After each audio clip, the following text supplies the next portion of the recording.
Looks like war's back on the menu, boys. Today or tomorrow, we were supposed to be signing the memorandum of understanding with the Islamic Republic of Iran. All right, we were supposed to make this whole big spiel, but that is not happening. It was actually just canceled. Hezbollah violated the ceasefire. Israel struck back. Iran is mad, I guess, that they can't let their terrorists commit acts of terror unscathed. And here I was, so happy that the terrorists promised to be good guys. Turns out, you actually just have to kill them. Meanwhile, calls are rising up that after we're done with Iran, we should be liberating the United Kingdom from their authoritarian fascist oligarchs. The UK grooming gang files dropped, and all of the United Kingdom is silent about it, and America's like, no, actually, that's kind of messed up, guys. We should liberate you people. I would argue that there's an even greater reason to liberate the United Kingdom than to even fight with Iran altogether. I mean, I would argue that that's even a threat even closer to home. Lock in, boys and girls. Crazy deep dive on all the things that happened over the last 24 hours. It keeps getting crazier out there. And that's why you have me, random cartoon blue guy on the internet, to try to make sense out of this psyop-infested hellscape that we like to call the internet. Subscribe, and let's get rolling. The Donald can be seen here with a very unhappy Marco Rubio behind him signing the Memorandum of Understanding. All right, for those of you unaware, and you would be unaware if you read literally any media source everywhere that's calling this a peace deal, this is not a peace deal. This is a 60-day extended ceasefire where they decide on what's happening after that. Either Iran unconditionally surrenders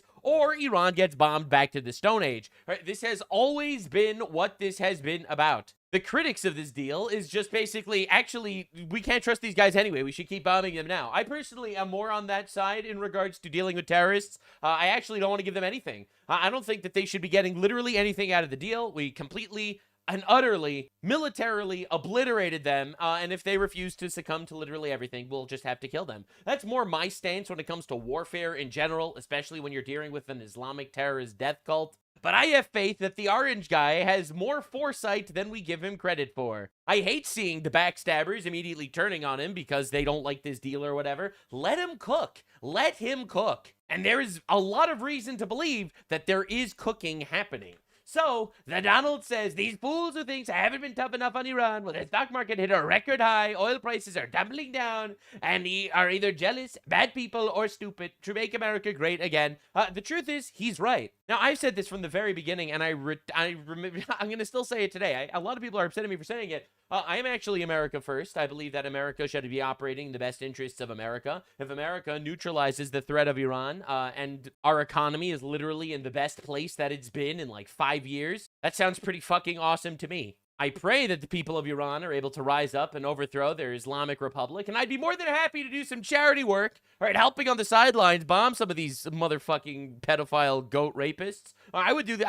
I support that, don't get me wrong, but in regards to just being there for 10 years, troops foots on the ground, and regime change, war, and sit there and lose thousands of soldiers, actually, no thank you. I just want to eviscerate them well enough that we never actually have to waste our time with these retards again, all right? We bomb them back to the fucking Stone Ages and we move on. That's my stance. I actually believe in winning wars. A lot of people don't believe in that. I do. I think that winning wars is awesome, actually. You know, and then the media is spinning that we're giving them $300 billion. So the Donald made another post. There is no $300 billion payment to Iran by the U.S. That's fake news. All there is for the U.S. is success, lower oil prices, and victory. Check out the stock market. Democrat propaganda at play. And this is true, by the way. When you actually read the Memorandum of Understanding with this $300 billion, it's not that we are giving them $300 billion. We are just going to be lifting $300 billion worth of sanctions that countries can invest in Iran. All right? That is not our tax dollars funding these people, obviously. To be fair, I actually don't love this in general. I think we should be killing terrorists. But, you know, anyway, again, let the Donald cook, all right? Oil is flowing. Iran can never have a nuclear weapon. The world will be safe. The stock markets are roaring. Jobs are at records. Prices are dropping. Affordability. Our country is strong, safe, and respected like never before. You're welcome. Now, obviously, a lot of the Arab Gulf countries are unhappy with this, all right? The United Arab Emirates was just released a statement basically saying, no, you should fucking kill them. They've been killing us. Israel's obviously not happy with this, because they've been funding terrorism against Israel for years, as well as bombing them. And the Iranian people are not very happy with this because they would like to overthrow that Islamic regime. But we will get to all of those points as we go on. I have to build the story up for you a little bit. Lock in, okay? And don't fucking crash out. So this is Moscow, by the way. Ukraine just bombed the fuck out of them. This is an oil cap flying off of an oil tanker, and that's insane. Now, the Donald had a really interesting thing to say over here. Actually, if you go watch my previous video on this situation, you'll be like, what, did he call it? Yes, I did, actually. There's some element to this where you send the vice president.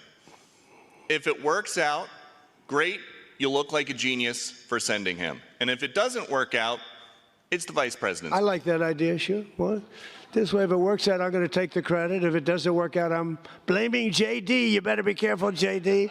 He's going to turn his plane around and get the hell out of here. Yeah, I like that idea. I think it's a good idea. And notice, while he's making all these jokes, saying all these things, Rubio does not fucking twitch. He is standing there resolute. And again, we are seeing a big divide happening. And it is really, really fascinating, honestly. See, I think Trump is the kind of guy that he's like, you know what? The JD camp wants the peace deal. He wants it to end, whatever. And the Rubio camp is like, we want to obliterate these terrorists. All right. And I think Trump is actually playing both sides. He's giving JD the ability to actually make a peace deal right now. We'll see how it goes with the JD plan. You have 60 days to figure this shit out. And if it's not satisfactory, we go the Rubio route and we blow them to hell. Which is why, as this is happening, JD Vance is the face of the deal. So Dan Bongino, he goes on Fox News to basically say, yeah, Iran was dangerous in multiple ways. All right, they were dangerous with cyber attacks, with planned assassinations, stuff like that. We all know that they're dangerous. We all know that the threat was obviously real. Iran, by the way, these terrorists, they executed 2 men on Tuesday after convicting them over involvement in anti-government protests. All right, so they protested, so they executed them. So, they're still being retarded, evil, terrorist fucks. All right, this is not news. Iran actually made another promise to help Hezbollah once assets are unfrozen. All right, now this is actually a really big deal because part of this memorandum of understanding, this inevitable deal that Trump is laying out, is that Iran will no longer be able to fund proxy armies, all right, which is exactly what Hezbollah is. So Iran is already, super confident that the peace deal is going through, they're getting what they want, and they're making really, really brave promises that they're going to be funding Hezbollah after the war ends. Again, understand that I think Trump is playing the long game here. But anywho, we will see. Netanyahu has informed Trump that Israel rejects the provision of the deal requiring an immediate and permanent end to the war in Lebanon, telling the president Israel does not consider itself bound by it. Now, again, this is my incredibly nuclear take.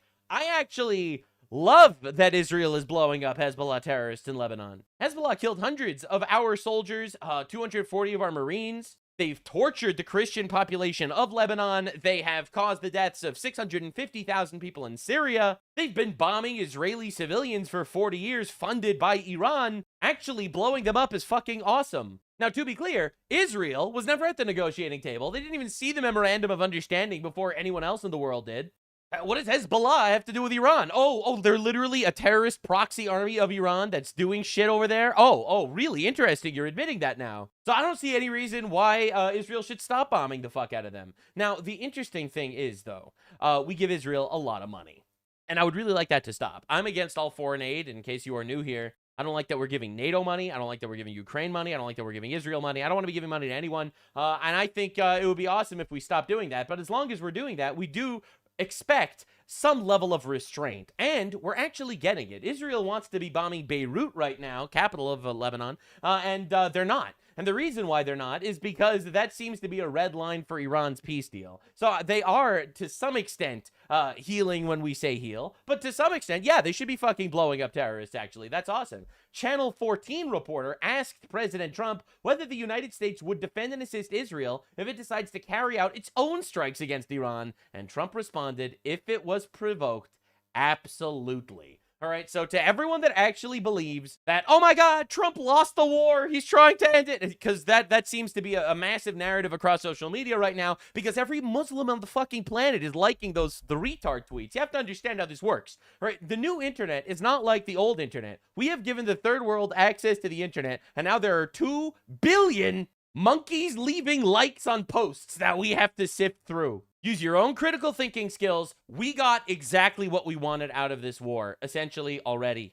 We blew up their nuclear sites. We fucking obliterated their entire military and navy and air force. They do not pose a threat to us at this moment. The only thing that we're trying to get out of this quote-unquote deal is the fact that they never actually have the ability to threaten us ever again. This was like an absolute crushing defeat that they faced. And everyone saying that America lost the war is retarded, to the point that Trump is like, no, if Israel actually attacks them, well, of course we'll help. Because fuck these guys, they're terrorists. Now, Vance has, interestingly enough, become the face of the deal, as I've mentioned earlier, and this is all part of the plan. All right, so and Vance actually was basically blasting Israel in his press briefing. Our ally that fought shoulder to shoulder with us against the Islamic Republic of Iran, and now they're getting blasted by JD. Now, there's 3 reasons why this is happening, in my opinion. 1, JD's a people pleaser. He wants to win presidency in 2028, and therefore he wants to get the Tucker Carlson audience. In fact, he is really close friends with Tucker Carlson. He employed Tucker Carlson's son. He is literally besties with Peter Thiel, who is also a bestie of Tucker Carlson. He's trying to get the Podcastistan votes. You know, the retards that call Trump a pedophile for the Epstein files, but are completely silent about the Islamic rape gangs in the UK. Those guys, he wants those guys on his side. And that is exactly what he is pandering to here. That's 1. 2, I think this is a massive facade and a huge trick that the Trump administration is playing on Iran. I think the Trump administration is making it look like, yeah, Israel, they're such bastards, those fucking Jews, bombing terrorists, right? And they're doing their absolute best to make it look like they're just really sick of Israel. I think to provoke Iran to break the deal, and then we bomb the fuck out of them. We are going to convince Iran, lull them into a false sense of security that actually we don't like Israel anymore. All right, you remember, all these guys, remember, bro, Trump's daughter is literally Jewish. Trump likes Israel so much to the point that people think that Israel is controlling Trump. You really think that this is happening just because a couple of incompetent nitwits are hurling insults at each other? Now, I think if so, those are the 2 major things that's happening here. I think you have Vance trying to appeal to the Podcastistan audience, and then you have the Trump administration in general making it look like a rift is forming there when I don't really think it is. What I will say, and this does bother me, is that you've seen people within Bibi's cabinet who have come out and attacked the deal, and in some ways very personally attacked the President of the United States. Oh my. And I guess my message to them would be twofold. Number 1, Donald J. Trump is the only head of state in the entire world who is sympathetic to the nation of Israel at this moment in time. And he happens to be the head of state of the world's superpower. If I was in the cabinet of the Israeli government, I might not be attacking the only powerful ally that I have anywhere left in the entire world. And the second... Yeah, so, obviously, there are several countries that are, like, super, like, dude, I think Argentina is, like, mega pro-Israel, like, to such a, like, wild degree, not gonna lie. Same with India and Hungary. Like, these are countries that very much like Israel. So, but that's one thing. But the more important idea here is I think he's completely right. Actually, you should not be shitting on Donald Trump and America, a country that has objectively helped you so much over the years. And you should not be shitting on us because you don't like a decision that was made by the president. All right? I'm sorry, man. I think he's actually kind of right here, and I think this is actually pretty good advice. Now, the interesting thing, though, is that he specifically stated, if I was in the cabinet of the Israeli government, I might not be attacking the only powerful ally I have left, stating that it was personal attacks. Twofold. Number 1, Donald J. Trump is out and attacked the deal, and in some ways very personally attacked the President of the United States. Now, the interesting thing about this is it didn't happen. This is actually not true. I also looked through. This guy looked through it. I also looked through it. I did not find any Israeli cabinet members personally attacking President Trump. None of them. Yeah, some of them were critical about the deal, which, like, what's wrong with that? But I did not find any instances of this. All right, Ben-Gvir, he's like the radical guy, says Israel is not a banana republic. The agreement does not bind them. Okay, that doesn't have anything to do with a personal attack on President Trump. Bezalel Smotrich called the deal bad for Israel and for the entire free world, all right? But that is not a personal attack. Defense Minister Israel Katz said that Israeli forces would remain in southern Lebanon, Syria, and Gaza. I also couldn't find any instances of personal attacks. All right, so it is definitely weird. It's weird watching this happen. The next thing, and this is also wild, is them criticizing the Israeli attack on Beirut. Israel has the right to defend itself, but fundamentally, True. The Israelis, just like everybody else, have to respect this peace process that is fundamentally good for them and good for the entire region. What the president, But they don't think so, obviously. I think has grown frustrated sometimes is that we seem to be right on the cusp of a major breakthrough in the agreement, and then all of a sudden there's a major explosion that goes off in a civilian population center in Beirut. And Right, so this is literally Tucker Carlson points. Tucker Carlson said, every time we get close to a peace deal, Israel attacks Beirut. And it's like, you do realize this is after Hezbollah strikes. This is after Hezbollah directly attacked them. And also, he states it was in a civilian population center in Beirut. It literally wasn't, actually. It was literally a terrorist stronghold. All right, this is a video showing the aftermath of the strike. It was targeted at an apartment. All right, the building itself is intact. It only had one apartment in the entire apartment complex that was specifically housing Hezbollah terrorists. All right, no civilians were killed in this attack, actually. It was only Hezbollah terrorists. So it is wild watching these talking points. a lot of people who have nothing to do with Hezbollah lose their lives. That's not acceptable. That's the sort of thing. Again, how many people have we killed in Afghanistan and Syria and Iraq over the course of our unfortunate and terrible infinite wars there? And arguably, those fuckers that we killed didn't actually pose a threat to us. Hezbollah poses a direct threat to Israel, and Israel killing terrorists is awesome, actually. I stand by that. I think us killing terrorists is awesome. Israel killing terrorists is awesome. It's a pretty basic opinion that I have. All right, interesting. That we've asked for closer coordination so that we ensure it doesn't happen. And we got it. Israel has not attacked Beirut since then because Trump basically told them not to, and they don't.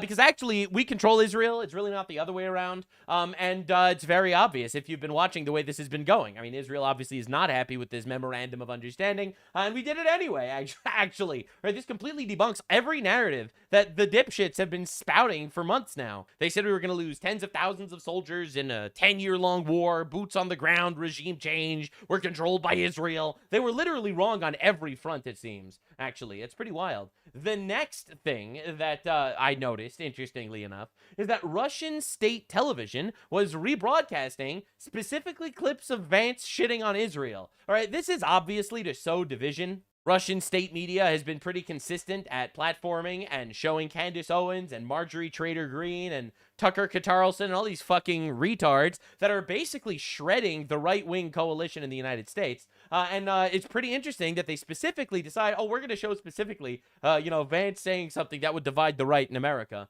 And I think coming together to destroy the left is the most important thing that the right wing needs to actually do. Pretty wild, actually. Pretty wild indeed. All right, now, Cenk Uygur, obviously big fan of J.D. Vance now because J.D. Vance is criticizing Israel. It really goes to show that the foreign psyop is very simple, actually.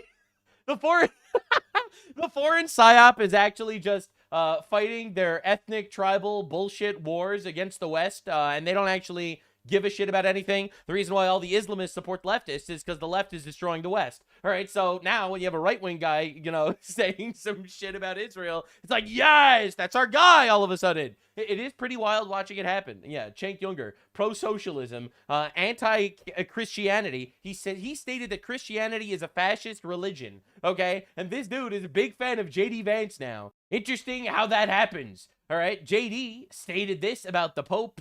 What did he say? All right, okay. I'll give you the short MOU, version. Cole. Sir. Yeah, sorry. Okay. He said. Go ahead. After you. I'll give you the short version. All right. He says he welcomes the agreement between the U.S. and Iran. He says it hopes it will help strengthen mutual trust, security, and stability in the Middle East. And he also hopes that it's truly a solution to the war and that the war is really over. What do you say to the Pope, sir?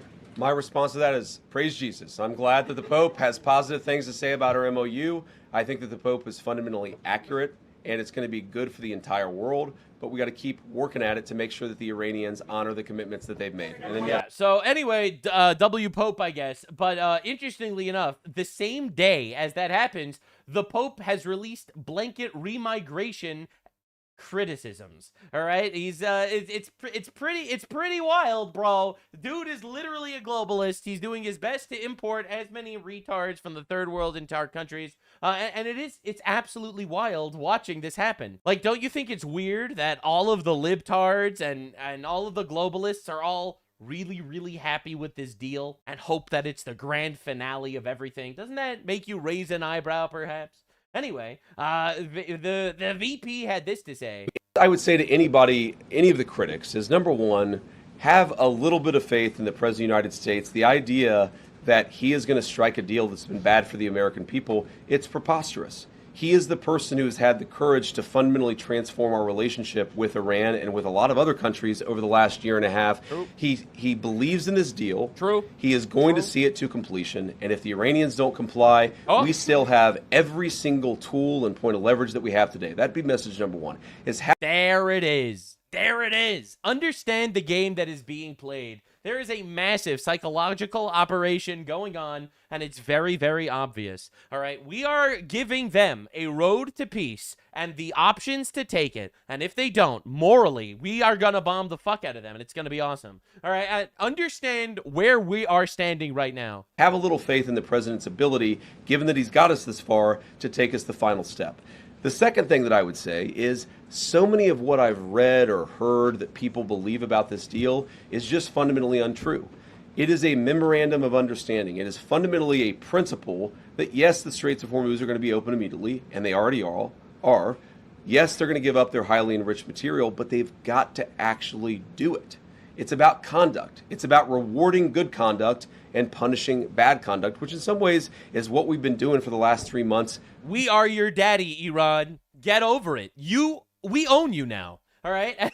And we're making it very clear that we are going to do exactly what we did, again, the moment we think you're being retarded. Vis-a-vis that country anyway. So many of the criticisms, I saw Lindsey Graham came out with a positive statement after expressing some concerns. I think that when people get to understand not just the agreement, but our negotiating posture as a country, they will realize this is an excellent thing for the American people, but that's part of our job. We've got to tell the story about what this means for Americans, how it's going to make all of us safer and more prosperous. That's why I'm here talking to everybody, and we're going to keep on telling that story in the days and weeks to come.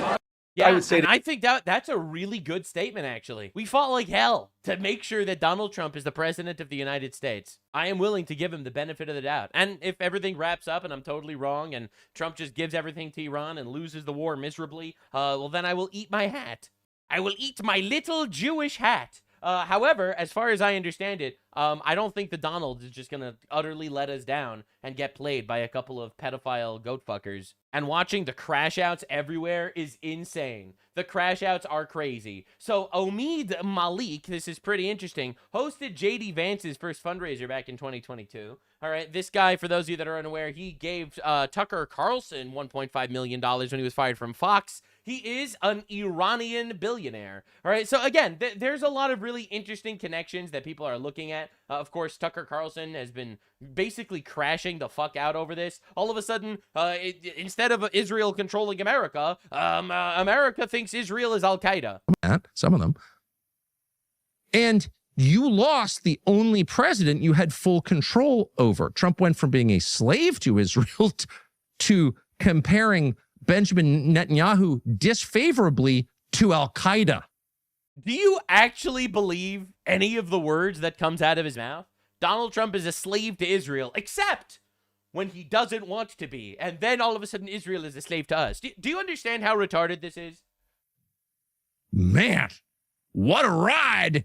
Yeah, anyone that believes this is actually retarded. And it's such an obvious op that you're going to have Tucker Carlson propping up JD using Tucker Carlson's talking points, I think, to win the midterms, gain favorability, hopefully win in 2028, stuff like that. While at the same time, the balance of power really didn't shift at all. The alliances really didn't shift at all. All right, and he just keeps going. Israel is our rival. Israel's our opponent. He claims Israel enabled and was fine with 9/11. fucking retarded, all of it. It's actually wild. He just rapid fire lies because obviously he's a paid foreign operative for either Russia or Qatar. Israel is our rival, but China, Qatar, Iran, Russia, and Venezuela are our buddies. A retarded sellout guide to foreign policy. It's insane watching it happen. Now, Iran's disfigured and probably gay supreme leader agrees to direct talks with the U.S. and it could start this weekend. Wow, that's crazy. Let's see what happens. The Donald states, the United States is committed to peace. We encourage everyone in the Middle East region to maintain their commitment, allowing the negotiations to beautifully unfold. The markets are loving what is happening with the oil prices way down and stocks way up. We're going to win the midterms, by the way. We expect a complete ceasefire on all fronts, including Lebanon, Hezbollah, and Israel. Thank you for your attention to this matter. And Iran terrorists need to prove that they are fucking dominating this negotiation. So Hezbollah launched missile attacks at Israel under the direct violation of the ceasefire agreement. Interesting how that keeps happening. Now, for any updates that are required on that front, IDF announced that 4 IDF soldiers have been killed by Hezbollah attacks, including a commander of one of the battalions was killed by Hezbollah terrorists. Absolute tragedy, you know, honestly. May their memories be a blessing. Fucking heartbreaking, obviously. And Israel fights back and decided to, strike Hezbollah. Because, can't a fucking terrorists killing your fucking guys? Obviously.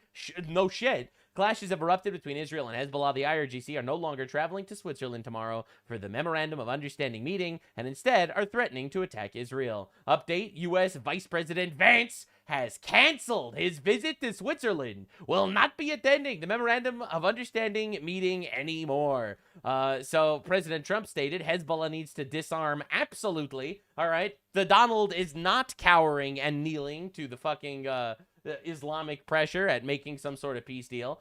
So just to understand what's been going on since the ceasefire, Hezbollah fired 25 separate attacks, 63 rockets, 1 missile, 7 explosive drones, 2 IEDs, and 1 terrorist infiltration involving 5 operatives. All right, just to understand, this was over the last 48 hours while this peace deal was made, by the way. All right, just to understand, Hezbollah violated the ceasefire, struck an Israeli tank, killing 4 Israeli soldiers. Israel responded. Extensive IDF strikes against Hezbollah targets and infrastructure in southern Lebanon. Iran canceled the planned trip to Switzerland, claiming Israel violated the ceasefire.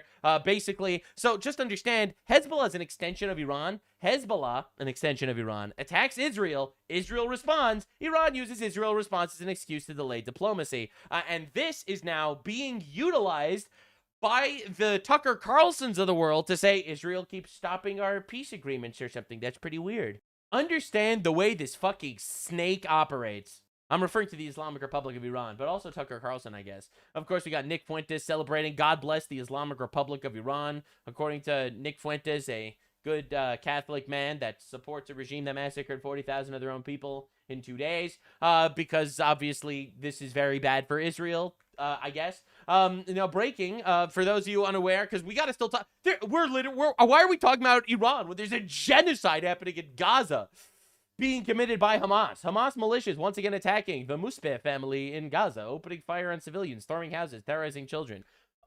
Really? Hamas, a terrorist organization? I can't believe it. But the truth is, and this is the point that really no one is talking about, Tosi TV, this is the guy who's been extensively covering the Iran conflict. He's an Iranian. He spoke with the Crown Prince Reza Pahlavi, this was yesterday, about the developments unfolding in Iran. The world's attention is focused on negotiations, but the real story is what's happening inside Iran. The regime is weaker, more divided, facing deeper internal fractures than any point in recent years.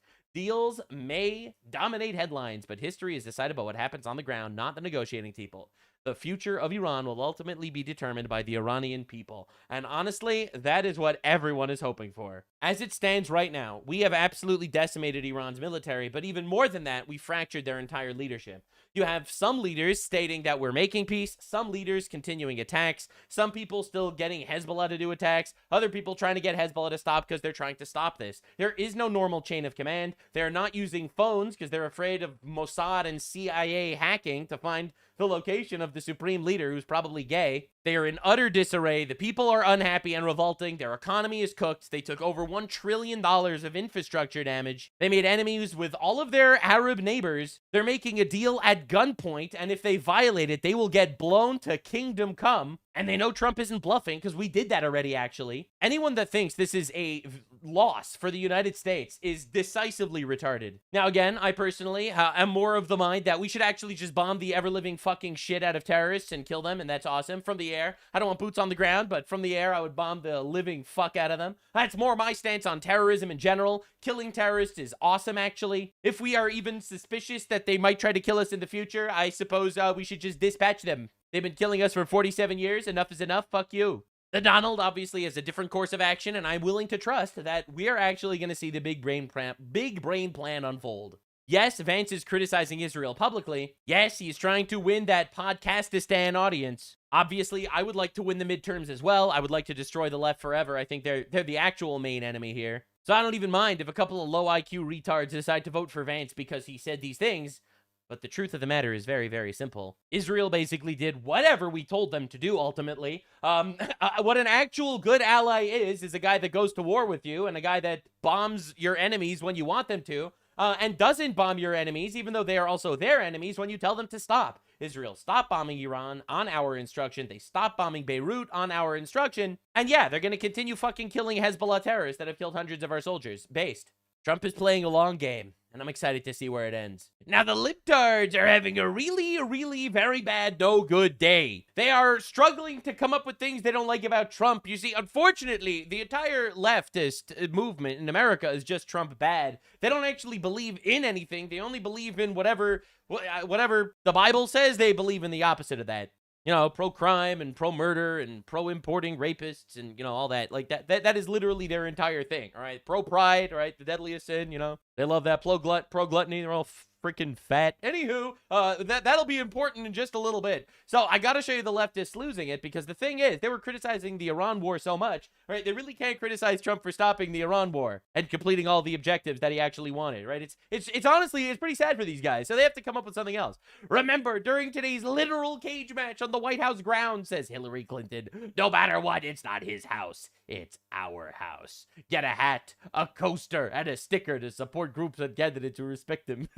Hillary Clinton selling merch. It's not his house, it's our house. He's having cage matches outside. They're fighting outside. As you can see, he's got 11 million views. She turned off replies. It's pretty miserable, especially because it's like your husband literally used a cigar as a sex toy on an intern in the Oval Office. Just shut the fuck up. And it's like, bro, it's just miserable. It's just absolutely miserable watching these people get annihilated. It really is. Now, Hasan obviously having the worst week of all time. This is his reaction when he realizes that he was banned from every single venue in Denver because, you know, terrorism. He loves it. He loves terrorism. He just thinks of shocking his dog and killing Jews. It's his favorite thing.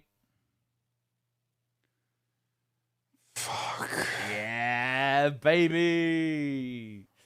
His reaction to getting banned at every place in Denver because they don't like neo-Nazis. That was literally the reason they gave Hasan Piker. Oh, God. Hating America and supporting terrorists just doesn't work, it seems. Now, obviously, his audience was really mad at him. Then look to these unbelievably powerful forces and why they are so aggressively trying to thwart this movement. Right, he has a movement. Okay? I know it's really easy to just go on Twitter and be like, this guy is a sheepdog for the neoliberal Zionist Democratic Party. Right. He just wants to... Dude, he's so mad. His audience is mad at him for doing nothing, basically. But, like, there's a reason why they're not going after hammer and sickle Twitter users, and they're going after my bitch ass, okay? Terrorism. My Democratic Party sheepdog ass is getting ass fucked on a daily fucking basis by numerous governments. Why the fuck do you think they're not coming after you? Why? He is Why the is shield. It my ass that's getting fucking gaped? Hasan is the shield. Why? He's fighting. I've been doing this shit for a decade. Fighting the system. And until recently, until I decided to become more active in this in the electoral route a little Happy bit, to help. and actually put a couple fucking numbers on the leaderboard, ain't nobody was gaping my ass. And now it's gaped. Why do you think that's the case? Why are they not yelling at you?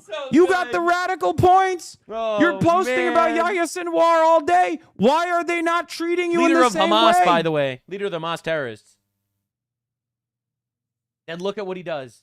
This is incredible. I don't even got a problem with that posting, too. I don't even have a problem with, Sinwar. He was afraid he was going to piss off his actual terrorists in his audience. He was like, but not that I condemn the Hamas terrorist, rapist, pedophile. I don't condemn him, of course. Right, dude, it's just absolute cinema. So that's him getting gaped by the government and his entire audience because he's not revolutionary enough, because he's a pussy and refuses to go to shows because they all canceled him because he likes terrorism. And then next, he's super mad at himself for not going to any of the things because he was afraid of security concerns. If it wasn't a last-second switch-up and we already had prior clearances or no... Like, if it wasn't a last-second impromptu situation, and I still wish I went, and I'm still beating myself up over it, but people in my people on the back end on my team were like, you are not allowed to do this. His team didn't let him be a revolutionary. I wanted to be a revolutionary, but I was scared. I was scared of consequences of the revolution. And then I was like, no, I will go anyway. And my team was like, no, you cannot do this. Okay, Daddy, I will not do the revolution today. It's just so sad. It's so sad. What a miserable existence. Not allow you to risk yourself and other people. All other people. To do this, considering the amount of very... the amount of overt and also credible death threats that I receive. He received so many credible death threats, and he also celebrates the assassination of Charlie Kirk. Understand how that works. All right. Anyway, Gavin Newsom, literally, this is like the Holocaust for leftists. All right. So Gavin Newsom released possibly the most embarrassing video of all time. I didn't see it yet, but I heard it was just beautifully embarrassing of how he's terrified that the Trump administration is looking into him for fraud. In recent days, federal agents have knocked on the doors of family, friends, and former employees. Not because they found a crime, because they're simply trying to find one. They're demanding records. That's what investigators do. They try to figure out if there's crimes. Yeah. Abusing the grand jury process, digging through years and years of random documents. Donald Trump isn't... If you didn't do any crimes, what are you worried about? What are you worried about, sir? 10 million views on his video. Basically a hostage video. He thinks he's going to get fucking murdered by the Trump administration because he's too gay or something. Just coming after me because of my mean tweets. He's coming after me because I'm considering... Because you commit fraud on a massive scale? Running for president. Oh, you're a threat. Gav thinks he's a threat, boys. Because he hates that I've consistently called him out over and over again for his lies and deceit.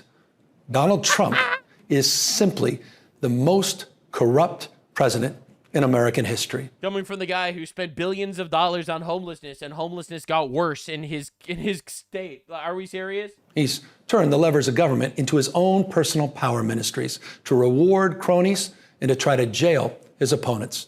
His personal attorney now runs the Department of Justice, which has repeatedly gone after his political enemies. Base? Ask Jerome Powell. Base. Sent them after James Comey, Trish James, Adam Schiff. He said, I love how he's listing like a whole lot of criminals.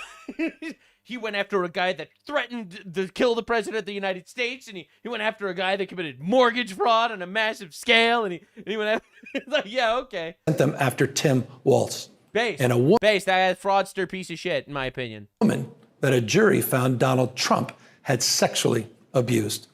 Based. One by one. Based. Because the jury did not find that he sexually abused her. The jury, on a civil case, by the way, found that it was possible, 50% chance that he sexually abused her. Because it was a civil case, not a criminal case. And also, that was bullshit. Based. I actually love, one of my favorite things of the entire Trump administration so far has got to be the fact that he's weaponizing the legal system to go after his political opponents. He's not making up charges. He's not framing them. He's just going after them for things that they should be gone after for. Based. That's awesome, actually. Anyone who has challenged... Let's not forget that they tried to put Trump in jail and they tried to kill him. All right, let's not forget what they did to this man.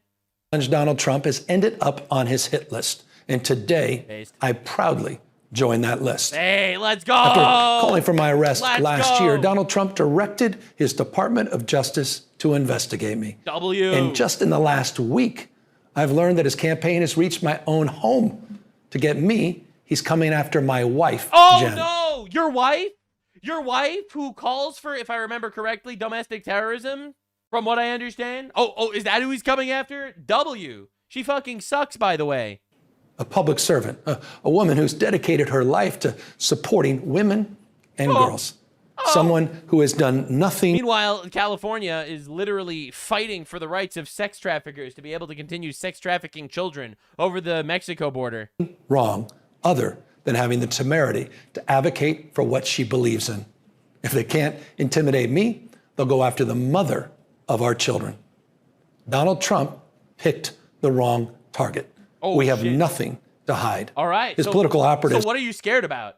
Right. What are you scared of? Oh, they're abusing the grand jury to investigate. Okay. If you did nothing wrong, then what's wrong? Can take every record and read every page, but they'll be looking in the wrong place. All right. Because if they really want to find corruption, look no further than 1600 Pennsylvania Avenue. Oh, Donald Trump is Are you going to roast Trump? You've never done that before. selling the presidency. He's running the largest cash heist in American political history, trading foreign tariff relief for approval of his golf courses. Day trading behind no evidence of that, by the way. The Resolute desk, reaping hundreds of millions. I love how he's going to talk about day trading. This guy's a multimillionaire somehow as a governor. Oh, all right. Like, are we serious? Millions of dollars in personal profit. And he's doing it openly. He's doing it on camera. He did it last night on the White House lawn. He's doing it through cryptocurrencies. He's doing it through the receipt of a $400 million private jet from a foreign government. Which goes to the American government, not to him personally. He plans to keep when he leaves office. No, he doesn't. It's what are we even talking about? Through his son's ventures in countries where his own administration is simultaneously making policy. His personal fortune has skyrocketed by $4 billion since I love how this is basically just a Trump bad. Trump bad got him. His return to office. Yeah. This is the behavior of a regime, not a republic. Man, the White House has become a marketplace for sneakers and coins and watches, cologne, guitars, Bibles, and phones. Influence for sale, access for sale. And today... Wait, you think he's selling the country because people are buying his phones and Bibles? All right, yeah, it's absolutely opportunistic. Don't get me wrong. But it is insane to think that that is any different than the billions of dollars of fraud that's been used in California money. All right, dude, you're funding a fucking entire ecosystem of retard healthcare for illegal aliens. They just closed down so many of these like hospice centers because it was exposed for fraud over the last couple of months. Y'all fucking spent billions of dollars building a bridge that doesn't exist. My family and I can personally confirm that justice is for sale. Oh, to Donald Trump, because they're going after fraudsters and scam artists. Crazy. I know is watching because he watches everything. Yeah, I have a message for you. You can subpoena my records. You can investigate me. All right, huge. You can harass me. Oh, put my name on every and any enemies list you have, but leave my wife and family out of your personal vendetta. Oh, so the scams are under your wife's name, is what you're saying? I'd like to say something to my wife. These times are not normal. They're not ordinary. I love how the only time he can actually get his wife to listen to him when she's not cheating on him is through like Twitter videos. It's miserable. I love you, and I'm sorry he's doing this. You have not earned a single one of the indignities that he's trying to inflict on you and our children. Tyrone is not worth it. And to Donald Trump, this country does not belong to you. It does not belong to your cronies. And we're going to fight it belongs to the American people, actually. And you are doing your best to water that down. Lawlessness. And we're going to continue to remind the people of this country of your corruption. Yeah, it's just absolutely miserable every time. And the responses are just like, wow, dude, that sucks. Imagine if the roles were reversed. All right, dude, they literally tried to kill this guy and jail this guy. Oh, this is rich. Gavin Newsom crying, demanding Trump leave his wife alone. Yet when I traveled to California and uncovered mass fraud, Gavin Newsom's first instinct was to attack my family and wife. Dude, they all do this. They all do this. None of these words mean anything. Nick Shirley uncovered mass fraud in California. Gavin's first reaction was to smear Nick Shirley as a child predator. All right, but oh, don't come after my family by investigating fraud. Like, what are we even talking about? As a California taxpayer, I hope the inquiry uncovers where billions and billions and billions of dollars of fraudulent unemployment. Dude, they're fucking killing him over this because obviously he sucks. And it's just wild to witness. Now, anyway, it gets even hairier, all right? Because when you actually start looking at what basically every single Democrat is saying, they're all saying the same thing. They hate America, all right? So the World Cup is going on. They're asking 2 Democratic representatives, who are you rooting for? World Cup is here. The first match this weekend at MetLife Stadium taking place in New Jersey, even though some people say it is technically New York. But what do you think will win it all? Who are you rooting for? I like Mexico. Mexico, there you go. I'm rooting for Senegal. Senegal, okay. Not a single one of these people is rooting for America because they hate our country, they hate our way of life, they hate our culture, they hate our civilization. They want to basically pillage us for themselves. It is so obvious, actually. And you just look at the people talking about them, and every single person is just like, what are you doing? It's just a soccer game, you might say, but that's exactly why this strikes me as so insane. There are 0 stakes. It's the easiest I care about America in the world, and they still can't support our country. In fact, they hate our country. Dude, what is the Democrat Party? Stop doing shit like this, please. Every single person just in shock that this is basic. They actually just hate America. Actually, they do. That is the Democrat Party. New York Democratic Socialist candidate for Congress, Claire Valdez, all right, has something to say about her agenda for New York. So are we ready to free Palestine? You can't even make this shit up. Again, the Palestine movement is the most obvious psyop of all time. A bunch of retards started a war and lost, just like they've started all the other wars and lost all those. All right, and for some reason, this became the Trojan horse of the West to import infinite retards and groom people into thinking that it's some just cause. Dog, I don't give a... Why the fuck is a congresswoman in New York saying we're winning the election to free Palestine? Like, you can't even make this shit up. It's insane. Now, the SPLC boss, all right, this is the Southern Poverty Law Center, Democrat Socialists, funneled $1.2 million to lover in neo-Nazi group. Pair even had a joint bank account. All right, dog, they literally created racism so that they could fleece money from people to fight racism. It's insane. Now, it's just wild watching the left, even like the quote-unquote based libtards, all right, like Shane Gillis, all right, who's like, he's edgy and he's like based. Like, even he's like, no, you can't make fun of Michelle Obama. Hey, Shane, how'd you enjoy the night, man? It's pretty cool. What do you think of Josh? It was incredible. Can you please? What do you think of him saying Michelle Obama's a man? I didn't love that. Didn't love it? How come? Why did you think? A lot of people have said the opposite. That's why I don't like that.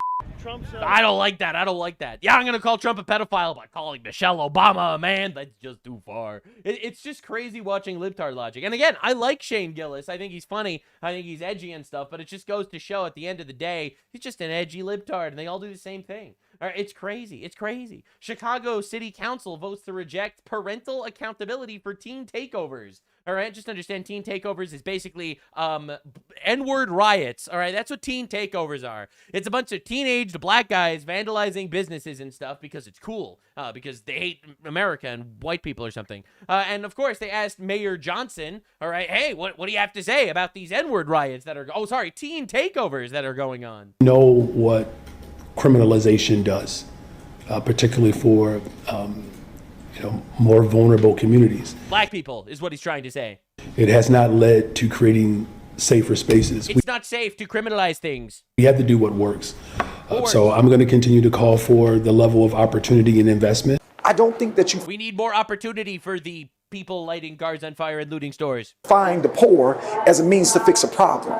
And I'm unapologetic about saying that. Finding the poor in poverty-stricken communities to fix a problem that is systemic. Not the poor, it's the criminals. It's the criminals, not the poor.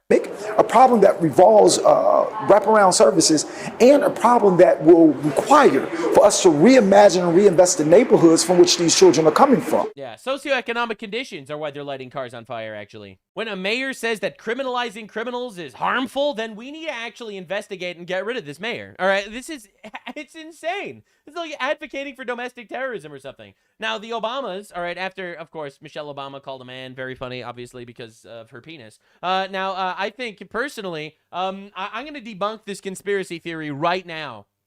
One word to describe your next chapter. One word. Fun. Me. No, she's a woman. She's definitely a woman. Sorry, guys. Sorry, conspiracy theorists. She just proved it. That's what you call drop the mic. You know what? You seem to be How unhappy he looks. rating her higher on her answer. Yeah, me. Wow. Class. Am I right, guys? Let's go. Yeah, she's a woman. Anyway, so the Obama Center ceremony begins, all right, because they're opening the Obama Center, which looks like a fucking prison from One Piece or some shit, right? It's a medieval torture area, all right? So they're opening up his Obama Center, which looks like a piece of shit, which makes sense, to be fair. I mean, it looks like something I'd see in Kenya. And hey, this is how they start off with their ceremony of opening the library. We'd also like to take a moment to recognize the original inhabitants of the land upon which we are gathered today. We honor the Anishinaabe, the Council of Three Fires, the Ojibwe, the Odawa, and the Potawatomi nations. So give it back! So give it back! It's the most empty virtue signal of all time. You know, I would actually care about this. I think you should give it back. Stolen land, doesn't give it back, builds a communist monument on it. The actual mental hurdles are Olympic level. It is insane that anyone could take these people seriously. In fact, this entire situation with the opening ceremony for the Obama Center, it's just so sad. Literally the third worldification of our country. That is basically all of leftist policy. All right, ALF star Anne Sheedon dies at 77. Family remembers her. Burning hatred for Trump. Just understand, libtard dies, Trump is remembered. It's just every time. You have no identity. You have no identity of your own. It's fucking miserable. Of course, there's chaos in Times Square because in Mamdani's New York, shooting people in the street makes sense because obviously it makes sense because there was a sports game or something. Obviously, ghetto wannabe gangsters have been emboldened by the rampage after the Knicks games. Now they're just shooting people in public. Isn't that awesome? Glad. But I don't think, yeah. Yeah, that's actually fucking insane that that's happening. All right, again, the third worldification of the country is the goal of the left. All right, alleged $38 million adult daycare scam was just busted in Brooklyn. No, starring a Pakistani Muslim community leader. No way. No way. That can't be. It can't be. Muslims scamming us. Notoriously, this has never happened. This is easily one of the worst things Muslims have done in New York. After obviously electing Zohran Mamdani and destroying the Twin Towers. Anyway, Elon Musk is a trillionaire, but it's the people on Snap ruining your life. Yes, Elon Musk being a trillionaire makes the world better. People on Snap robbing CVS's is making the world worse. And this might be one of the most universally dunked on tweets I've ever seen in my entire life. Like, you just look at the quote retweet. It's Elon Musk is not shoplifting cheese from Tesco. I have to ring a buzzer to get mouthwash at CVS. Elon Musk never hiked 3 feet behind me with a Bluetooth speaker clipped to his backpack. Correct. The people on Snap are about 1 billion times worse for the country than the guy building rocket ships and electric cars. I hate having to lock my door at night to stop trillionaires from breaking into my home. Those damn billionaires locking up the fucking cheese. I'm not stuck in line behind Elon Musk at Walmart listening to him lose his mind because he can't put Zins on an EBT card. I waited 20 minutes for a Walmart employee to unlock a pair of razors from the security case for me, and it's not because Elon Musk is stealing them. Yes, toothpaste is now locked behind glass cabinets because all those trillionaires.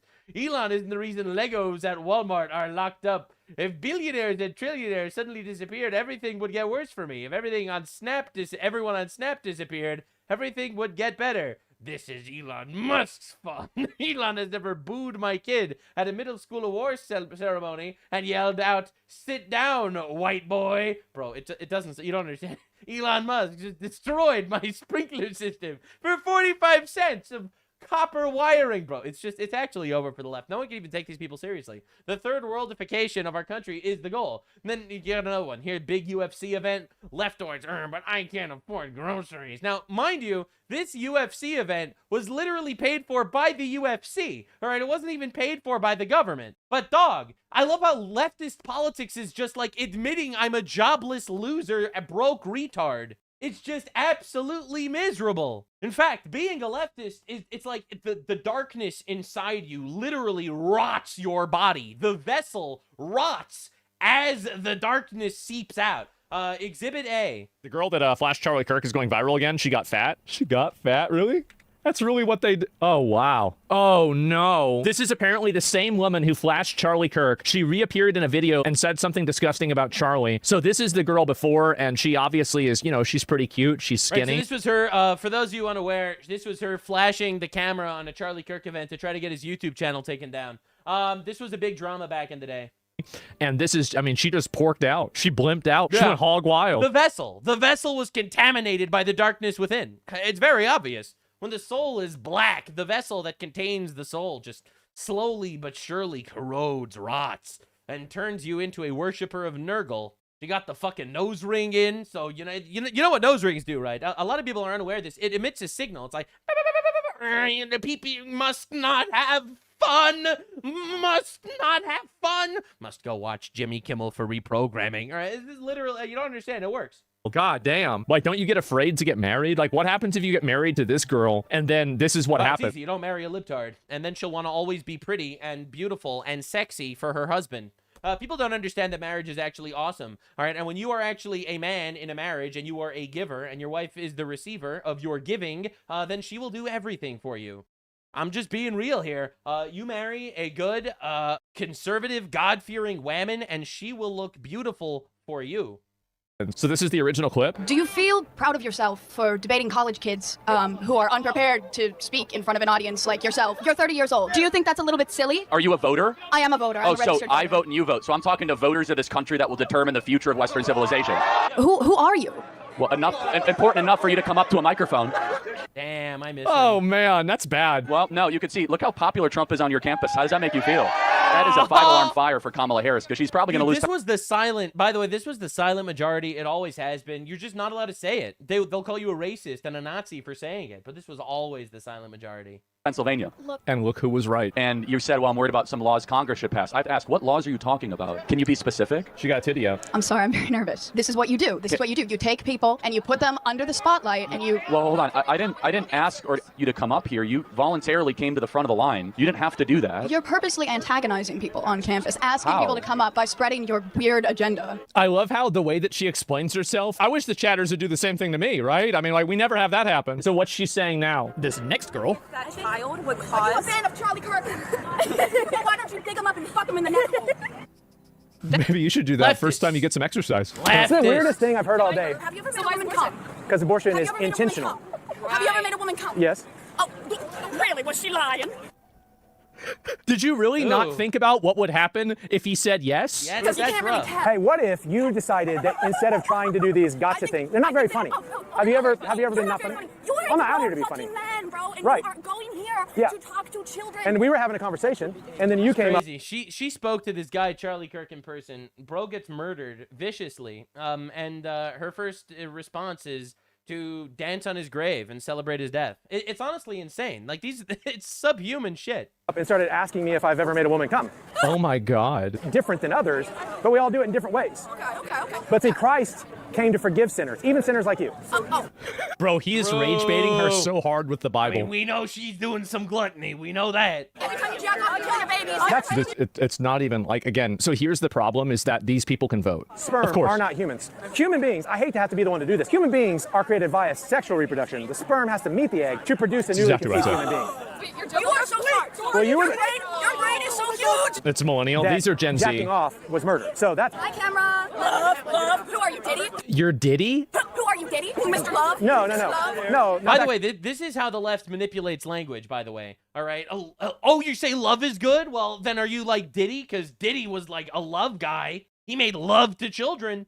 Allegedly, or no, whatever. Those are the allegations. Don't want to catch that Diddy lawsuit. But this is like the classic leftist strategy. I'm going to blow your mind here. One of the major leftist slogans is love, all right? And that's basically to say, yeah, you should totally be okay with the most unbelievable, degenerate relationships of all time because they love each other and love is good, right? Basically, love is a very biblical concept that love is a good thing, all right? One of the major Bible passages that gets repeated multiple times is, and you will love God with all your heart, etc. Like, love is obviously a very major biblical concept. And it's like, so if love is good, then what's wrong with two gay men loving each other and getting married and committing sins? And they use that as some sort of way to mentally mind fuck you into being like, holy shit, yo, you got me. Now, this works on troglodytes because obviously different things mean, even the same word can mean different things in different contexts. Like, for example, if you love murder, it doesn't make murder good. Oh, but love is love. I love murder.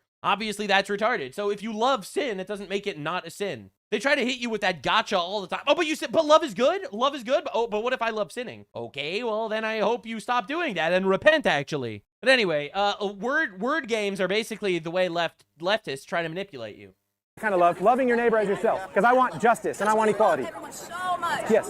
While choosing to act really cringy and weird is certainly a tactic, this was yet It is an affront to my freedoms that these people have any. My boy Charlie cursed her and turned her into a land whale from beyond the grave. Oh my God. Yeah, basically. It's just miserable. It's miserable watching these people making believe that we have to treat them with dignity and stuff. The left, advertising the third worldification of America every day. Now, Europe had enough. America's heading to the direction of third worldification. Europe is already there. They're already the third world. I'm sorry if you're hearing it for the first time, but we're there. So, Rupert Lowe just released the, Pakistani grooming gang files, and we're going to talk about the responses to that. But first, I have to show you public sentiment. This is literally in the EU.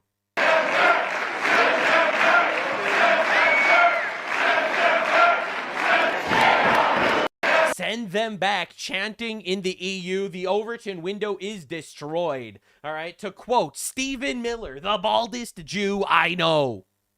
The last message that Charlie sent me was, I think it was just the day before we lost him, which is that we need to have an organized strategy to go after the left-wing organizations that are promoting violence in this country.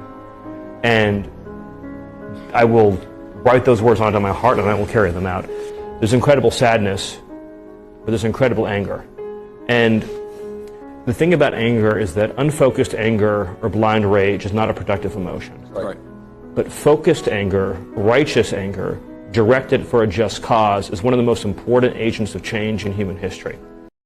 And he's completely right, actually. So, Rupert Lowe dropped the Rape Gang Inquiry Report. Over 1 million people have clicked this link and read through it. Way more are talking about it. This one post alone has over 45 million views on Twitter, aside from it being reposted and covered everywhere by civilians. The media did not mention it. I gave them 3 days. It is, at the time of recording this, exactly 72 hours since this dropped. Okay? Understand. My bad, it's technically 71 and a half hours since this drops. Understand it has been 3 days. 3 days. And no mainstream media source covered the fact that it was exposed that there were 250,000 British children raped by Muslims in the United Kingdom. Okay? Understand the level of evil we're dealing with. Okay, Piers Morgan notoriously said, there are a lot of white English people I would trade for a good weekly chicken tikka masala. This is an old tweet of his. I'm not trying to make it seem like this was a response to this. It was from like 6 months ago. But understand that this tweet is very real. You traded 250,000 British children, young girls, for your weekly chicken tikka masala. Understand what you have done to your country. The establishment meltdown is reaching new heights. Not that they're talking about the grooming gang. No. They have decided that now Rupert Lowe is enemy number one for publishing it. Rupert Lowe is rapidly becoming the most dangerous man you've never heard of. Well, you've heard of me. All right, it's getting there. We are breaching containment. Piers Morgan responds to the grooming gang scandal, stating, many thousands of young girls were raped and abused in the grooming gang scandal by Muslims, which he leaves out, crimes that were shamefully covered up by the authorities. But the 250,000 victim statistic was invented, and according to this independent report, massively exaggerated. Oh, he found an independent report that said that it wasn't actually 250,000 children that were raped. Maybe it was only like 200,000 girls that were raped by Muslims imported into the country.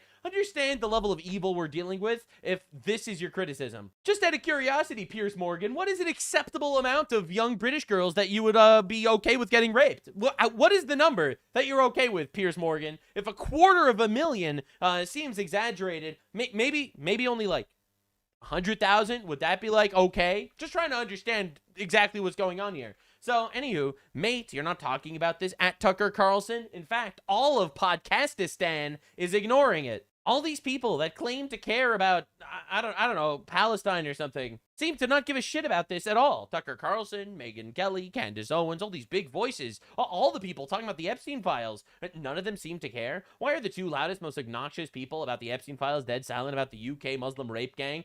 2 reasons. 1, this report cannot be used to hurt President Trump.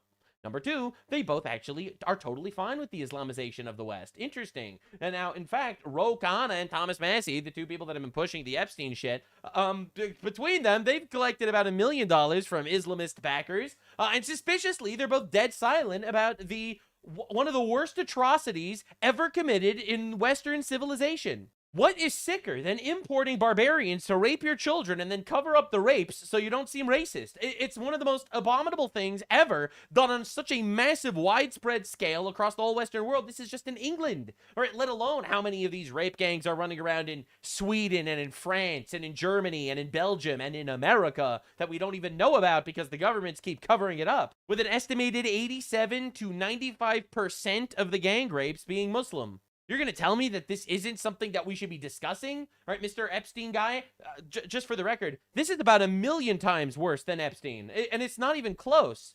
The scale, the government cover-up, it's a nightmare. Marjorie Trader Green says, this report details the rape of 250,000 girls dating back to the 50s in Britain by mostly Pakistani men. Horrifying.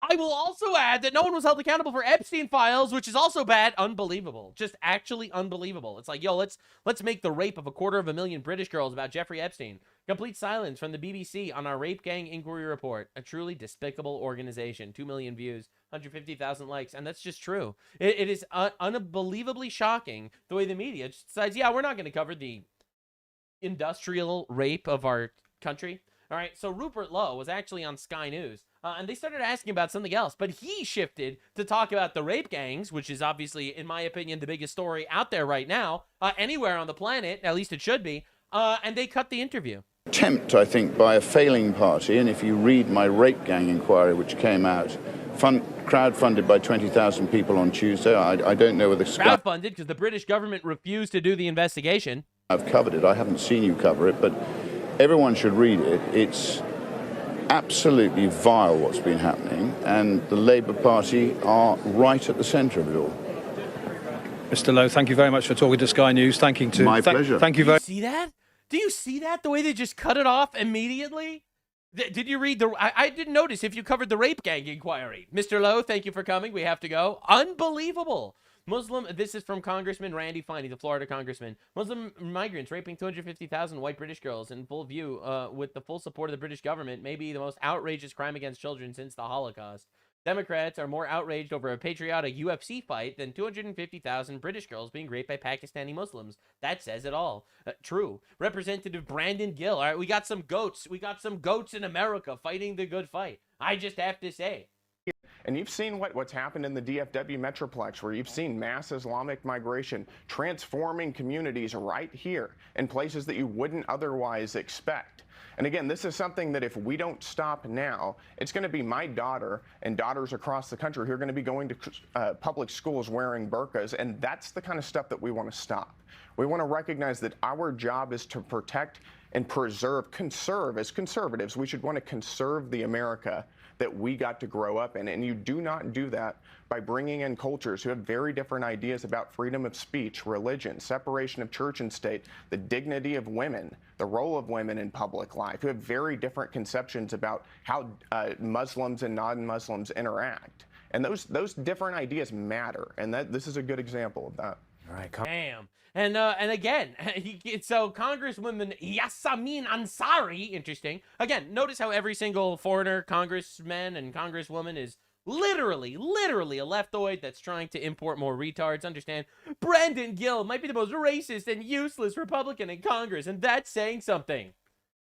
Calling us racist won't work anymore, says Brandon Gill. Taylor, this is a quote from the rape gang inquiry. Before they raped me, they would chant Bismillahirrahmanirrahim. Translation, in the name of Allah, the most gracious and the most merciful, and then they would rape this child. Okay? Understand, you calling him racist doesn't work anymore. All right, and a massive ratio, obviously. Now, of course, the thing is, it is here already. So Tyson Goodsell, 17-year-old, was executed by a gang of Somalis, 3 of which were on GPS trackers for violent crimes, May, in Minnesota. Is that interesting? Abdi Khadar Fakhdi Mohideen, a Somali, second-degree murderer, was on conditional release of the GPS. All right. Ryan Robert Woolner, abating charges. All right. And Ahmed Mohammed, again, aiding charges. Priors include attempted murder and firearms. And Ahmed Fuad Muhammad, aiding charges. Understand exactly what we're doing. All right. So 3 of 4 are Somali Muslims that murdered this innocent guy. And they all had priors, and we just let them back out into public. This is, in fact, a major issue everywhere. The leftoid soft-on-crime policies tied with importing infinite retards is destroying us. All right. Now, again, in the United Kingdom, do you know what the response is to the grooming gang inquiry coming out? So we have so much information now that there's mass rape of British girls by Pakistani Muslims. Guess how the left responded?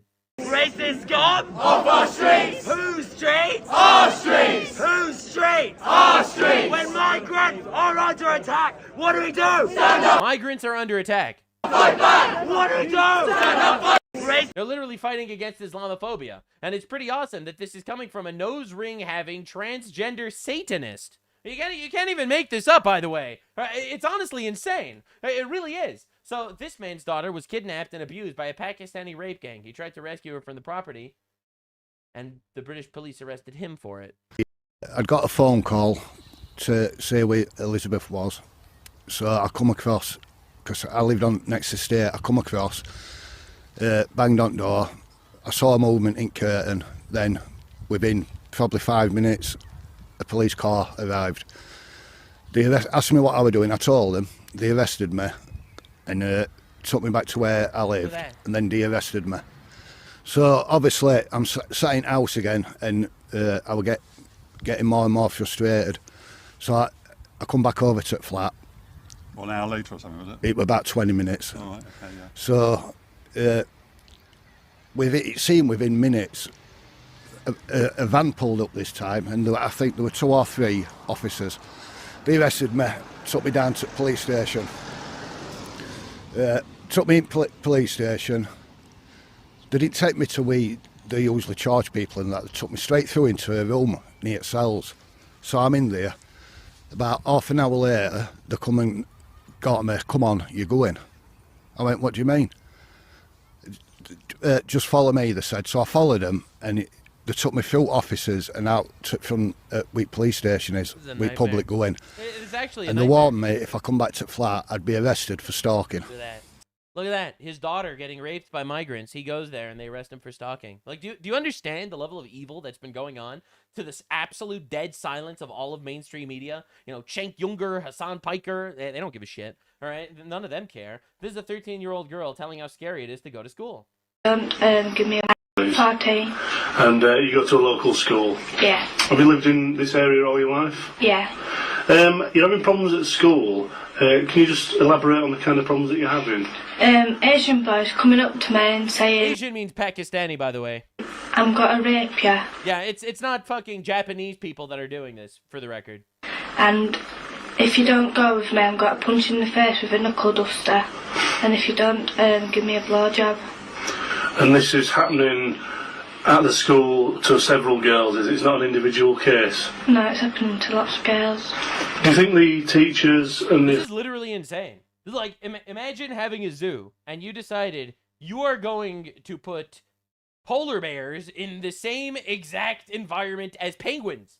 Right? You're going to put them in the same enclosure, and you're going to see what fucking happens. This is what they are doing on an industrial scale in the UK. They are taking retards from the third world, and they are putting them with sheltered, innocent girls that, well, they're banned from social media. There's a new social media ban in England, so that they don't even know what's happening in the world. And you just don't expect the animal instincts to take over from these fucking sand barbarians that they're putting in the same enclosures as these people. Authorities are aware of this? Yeah. I mean, you're probably aware that And then they go to their local mosque, and the local imam explains to them how actually subjugating and raping white women is your right as a Muslim.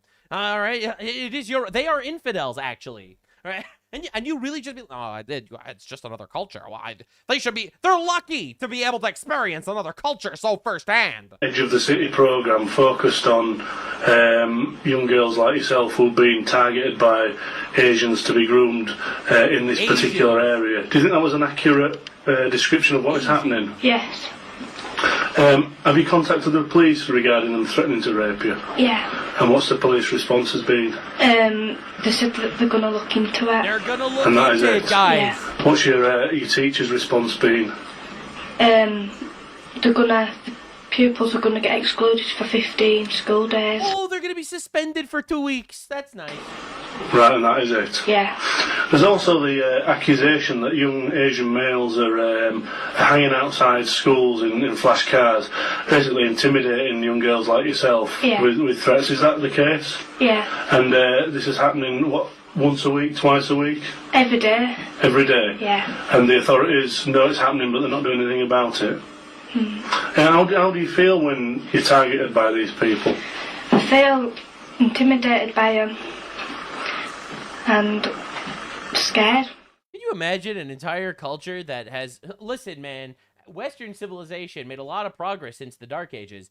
These guys didn't get to the fucking Dark Ages yet. Understand. 13-year-old girl talks about how scary it is. This is fucking insane. Why are little girls in Britain living like this? This is unreal. Judge granted Jamaican pedophile the right to enter Britain, as barring him would breach his human rights. What about our human rights? It's absolute insanity. And y'all fucking know who the judge was, by the way. All right, we know who the judge was. You know, it was a liberal white woman that was fighting against injustice or something, and then they did this. And then they did this to you. All right, Elon Musk says the report is the tip of the enormous iceberg of evil. And the truth is, big announcement from Asmongold. He said he would stream the entire UK rape gang report. He apparently just did this.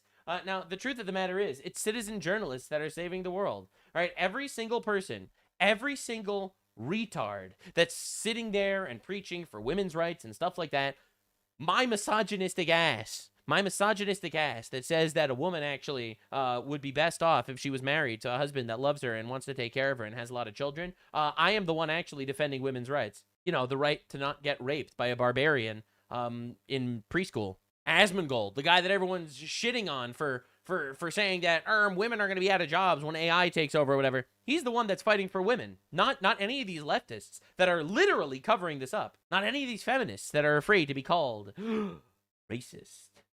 It's so bad, dude. It's so bad. It's the most dystopian thing in the world. It really is.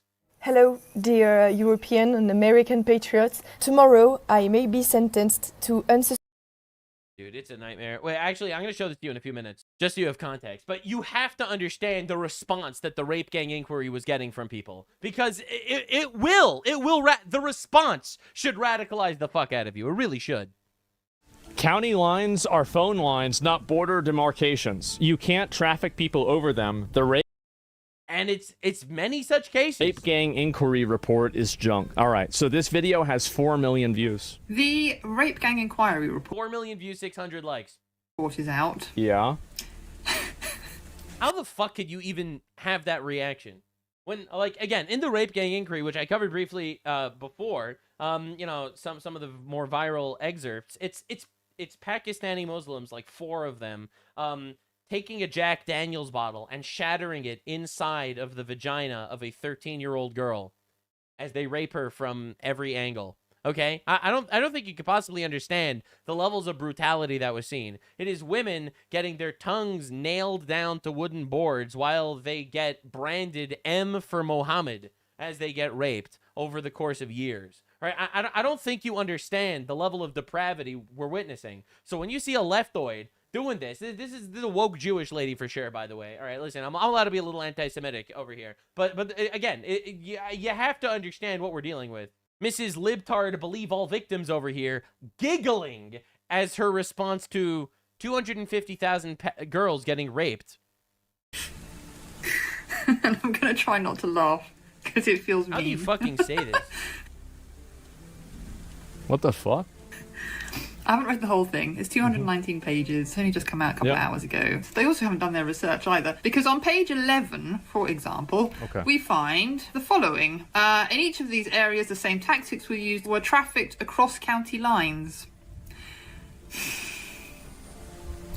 County lines are phone lines, and you don't even have to do a lot of digging to find that out, right? Literally, all you have to do is Google what is a county line, and it will tell you. Yeah, so 250,000 girls were raped by Pakistani Muslims, but actually they weren't trafficked to Pakistan, so it's not so bad.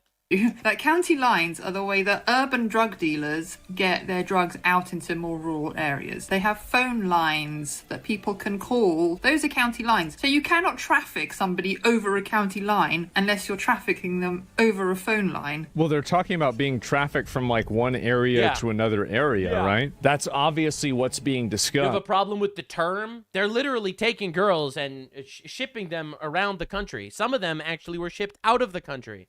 That's what's being said. Which I guess is technically possible if you're also selling them on a phone line or via that phone. So if they haven't understood the basics of how the drug network works in this country, then they have absolutely no hope of understanding grooming gangs, because grooming gangs are criminal cartel enterprises. That is the cartels.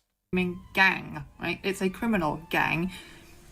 None of that, I'm going to assume from that line in the Rape Gang Inquiry Report, has made it into the Rape Gang Inquiry Report. Because if it had... They didn't even read it! They would know that county lines are phone lines and not county demarcation lines, and therefore you don't get trafficked across them. I'm going to leave this video here because I will start banging my head against the desk. But I hope this gives you some idea of how little research these guys have done. They've also put a whole load of stuff in there about the Muslims and how awful the Muslims are. You know, it's because Muslims are raping 250,000 British girls. That probably is what signified it, yeah. Really, really vague terms. Everywhere there are Muslims, you get these problems. Well, yeah, that happens everywhere, actually. It's not even remotely controversial to say. Oh, it's controversial because people are retarded and don't like truth. But it's true. It's literally true. There are 2 billion Muslims on the planet. Yeah, and thank God most of them are not here. Thank God most of them are in whatever the fuck retard world they're in. All right, listen, man. What do you want me to say? I don't think it's literally everywhere. But anyway, that's a story for another day. See you later. Dude, the United Arab Emirates has placed a ban on Muslims going from England to the UAE because they say that the Muslims that are in England are too radical. Are you retarded? Well, yeah, you're right. It's because in the Muslim countries, they'd just be killed. That's right. Because under Sharia law, you sleep with a woman that you're not married to, you get 100 lashes in public. All right, and that could kill you. All right, that could actually kill you. 100 lashes is not a joke. And, you know, that happens to your friend, and you will not rape anyone anymore, actually. Sharia law is draconian because it is developed to enforce laws on savages. So yeah, you're right. I think that the Muslim issue in the UK is worse than in like the United Arab Emirates, for example.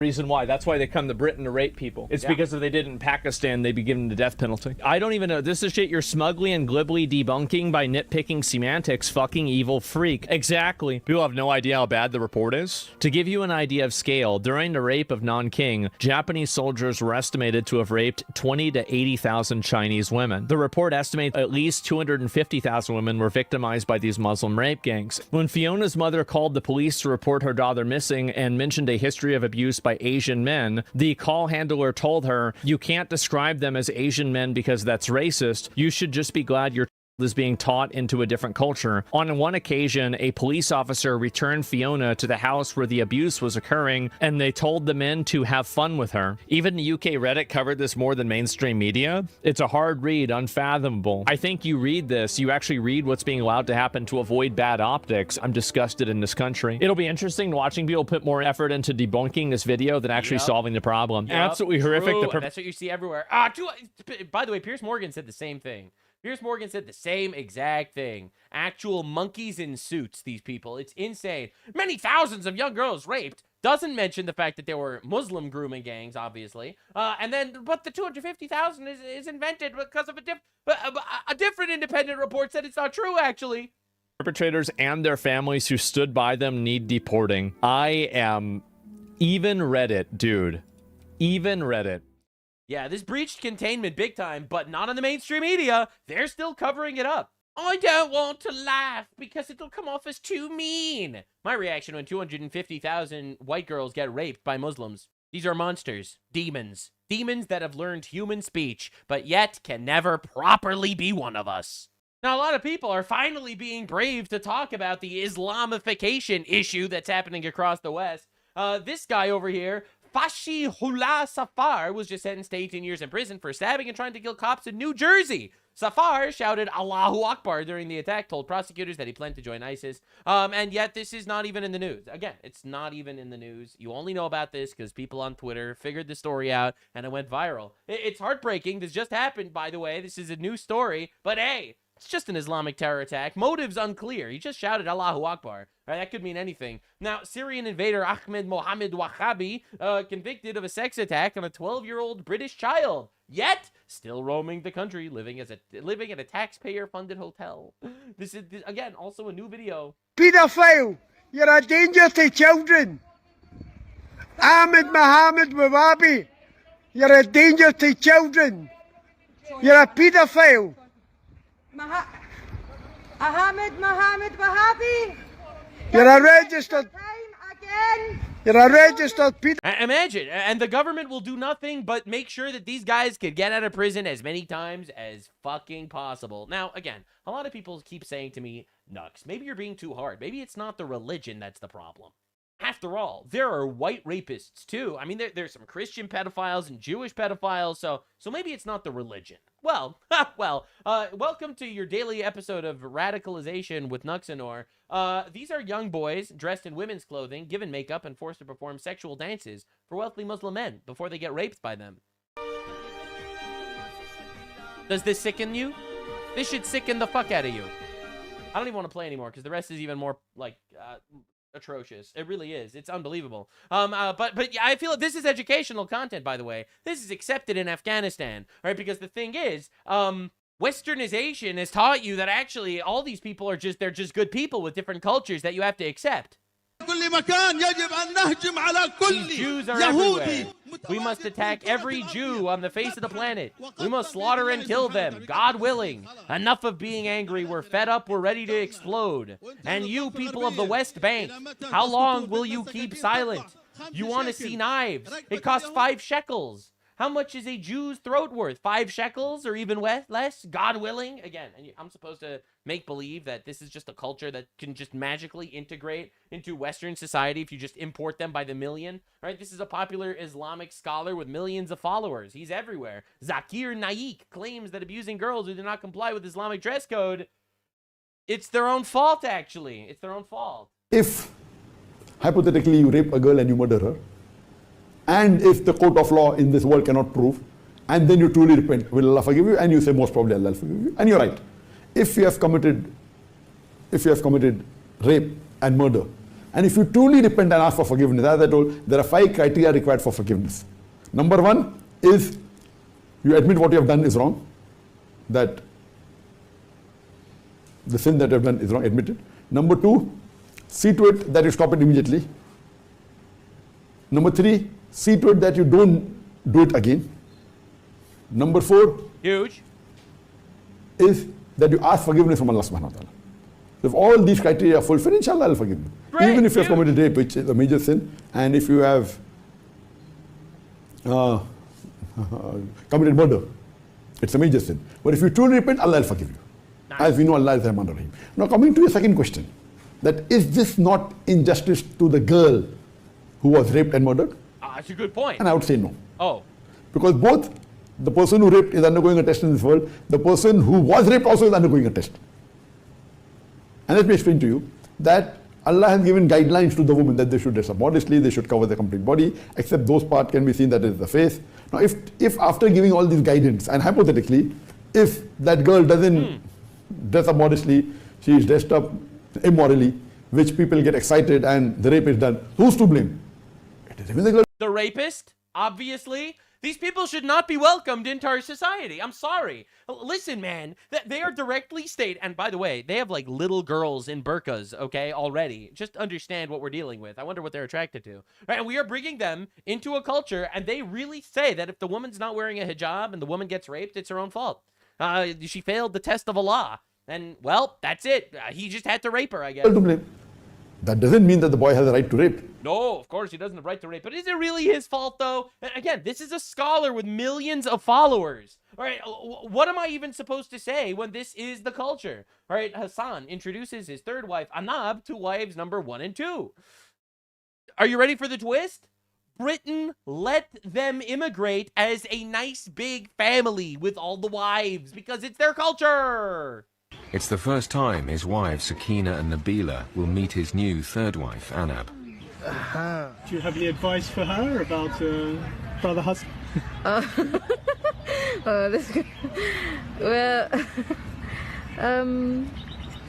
Don't know. She's not super happy about it, as she says in British English, because actually Britain recognizes overseas polygamous marriages. Households actually receive an extra £125 per week for each additional wife. So all Hasan needs to do is juggle 3 wives, and that way he could get a nice clean £375 a week. In the morning, she snores at night, and then the rest, who knows what else. Man, it is so awkward the way he has to juggle all 3 wives in modern British culture because they don't want to offend his religion. Understand the level of cuck we're dealing with. May 18th, Dominique Shockey is arrested for burglary, drugs, and possession of an illegal machine gun. June 13th, he is released from jail on a $4,000 bond. June 16th, commits armed carjacking. Wow, many such cases, actually. Soft on crime is really not good. Black people, actually, that are really mad at Austin Metcalf dying only once. I'm not exactly sure what they're mad about. Carmelo Anthony gets arrested for murder, and now we got a new trend on Black TikTok of kids dancing what they call the Austin Bop, all right, which is stabbing themselves in the chest with a knife, which is the way Austin Metcalf was killed. But for some reason, we're not doing anything about this cultural issue. We're supposed to make believe that this is just totally normal and acceptable behavior. Just live with it, actually. Just understand. Wow. It is revealed that the man that charged with murdering a pregnant mother and her unborn son in Atlanta was released early from prison for murder just 2 years ago. He served 11 months. This guy, Devin Anthony, they just let him out of jail because, hey, I know that he killed a guy, but we just have to let him out. These are those documents outlining a plea deal. They show 26-year-old Devin Lamar Anthony pleaded guilty to voluntary manslaughter in the 2021 shooting death of another man. He served just 11 months and was released on probation. This is fucking crazy. That dude should have been executed. All right?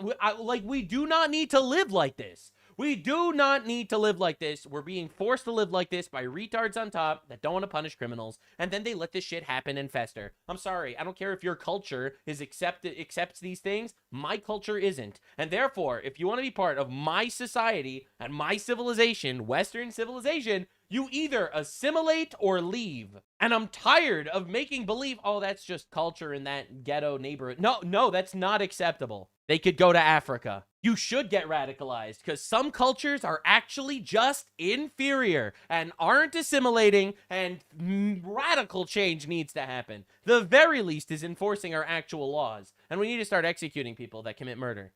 And right here, a judge ordered him to never possess a weapon or firearm. And now Anthony is charged with malice murder in the death of 23-year-old Shakaya Pridgen. To think this didn't need to happen. This didn't need to happen. All they needed to do was fucking execute this retard who murdered a guy before. And that would be it, right? That would be it. We would not need to deal with this. Pridgen's mother tells Atlanta News First Anthony was her daughter's ex and the father of her unborn child. She was doing everything a mother was supposed to do, and we will get justice. You just don't know how strong this family is together. Pridgen. Notice how for this guy, you don't have the Carmelo Anthony people shouting and screaming that actually you should get out of jail. What's the difference? What's the difference between this and the other? Oh, it's because in the other case, they murdered a white guy. And they want to legalize killing white people. But this is pretty bad, actually. Isn't it weird how this happens? Man, the noticing just gets too strong. Jen was 9 months pregnant. Just this past weekend, her friends and family threw her a baby shower. Nightmare. She was due any day. Bullet holes are still visible on this window. What a nightmare. Shattered glass on the ground. Her father says that she was shot through her bedroom window while her children, ages 1 and 3, slept right beside her. Look at that. Single mom, at home, murdered, 2 children, watched her die. Just understand the level of evil that we have to deal with as a society, because we don't want to offend these people. We don't want to be called racist or Islamophobic. We don't want to intrude on their cultural practices, which is, I guess, killing each other in the streets. Window. Took the time to let off 8 shots. What a nightmare. Yeah, what an absolute nightmare. And we just have to make believe this is normal. Just have to make believe this is just a normal thing to go through. Yeah, I really don't think so. So Nate Friedman, citizen journalist, saving the West. He went to England to actually look into this Islamic takeover, and it's a million times worse than he could possibly imagine.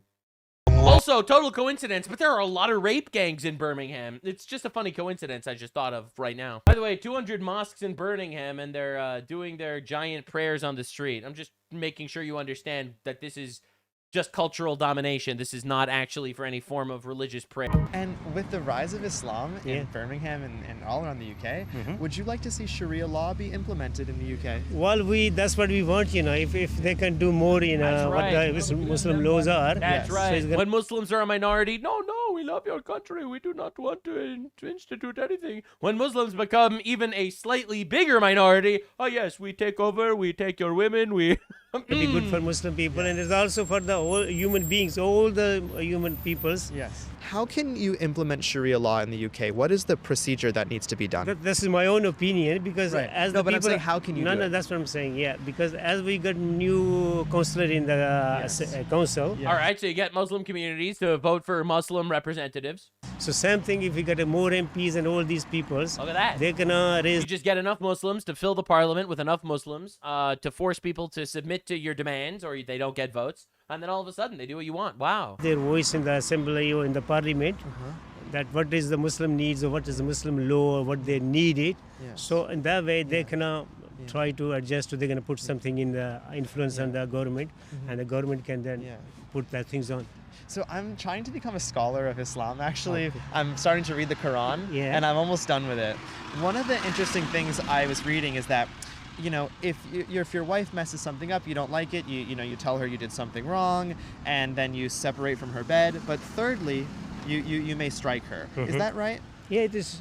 Yeah. You have to give her a chance. Wow. Give her a chance. That's what you see, Islam is actually a religion of peace. They give her a chance before they strike her. But the Islam says, you know, you have to give her a chance to reform herself if she's making something wrong. Yeah. And at the end of the day, if she's not listening to you, or if she's not doing, or she's doing against the Islam, or against the rules of the Islam, then you can... Yeah. Yeah. Here's the Quran verse. It's chapter 4, verse 34. First, advise them. Then, if they persist, forsake them in bed. And finally, strike them lightly. This video only gets crazier from here. So this is Green Lane Mosque, right? Yeah. Okay, so at this mosque, I watched a clip of an imam instructing men how to stone their... All the liberals, by the way, that like are freaking out about women's rights and shit, support this, by the way. Understand, their words mean nothing. Their wife. There's a clip of it. Yes, there's a clip of it. He goes under... Do you want to see the clip of it? Yeah, sure. See, I don't believe that somebody is telling that you should stone to your wife. Yeah. Here Unless there is another thing. Hold on. Might be I'm wrong. Yeah. Yes. There is a punishment for the woman. Yeah. If she do the adultery. Yes, correct. That's exactly what it's for. Okay. Yeah. Yes. If this is. Oh, then it's great. Then yeah.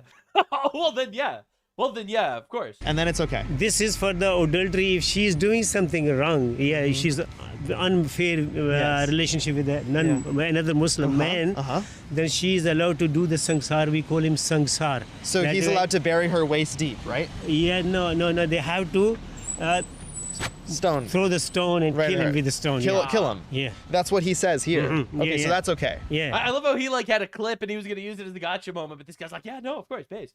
Yeah, of course. And that is because if she do something wrong, she did something wrong. We Muslims, we are civilized people. We don't stone women for nothing. It's only if they do things wrong, actually. Yeah. Yo! Such a good point. But I mean, if she is doing unlawful sex with any other wrong person. Right. This so is the, if Sharia law is implemented in the UK, all women who cheat should be killed. They shouldn't cheat. That's what it says. That's what they say. No, of course we wouldn't kill them if they don't cheat. Yeah. That's what the Islam says. So my impression, it feels as though Islam is taking over the West. Would you agree? Yeah, they are. Inshallah, soon. Inshallah, Inshallah, soon. Yeah. All Yeah. world will become Yeah. Muslim. Yeah. Yes. And why should the whole world become Muslim? Yeah, it's pretty wild watching this just happen everywhere. And, you know, no one wants to, like, address the obvious situation. So this has been going giga viral. French hard right activist sexually assaulted by a Tunisian is now facing jail time after claiming that migrants are dangers to women. All right, I'm going to show you a clip of this in a second. But first, Charlie Kirk had some really wise words. All right, I want to hear what he had to say. The question is macro Islam compatible with Western values? Macro. Of course it's not. There are three major reasons why. Islam does not believe in freedom of speech. Islam does not believe in freedom of religion. And Islam does not believe in separation of mosque and state. Those three things are antithetical to the West. In a Muslim majority country, most Muslim majority countries, you cannot criticize the Prophet Muhammad. In most Muslim majority countries, you do not have the same robust Islamic around the core pillars of Islam. And the last thing I'll finally say is, I cannot see a single Western country that has become more Islamic and has become a better place to live, that is happier or freer.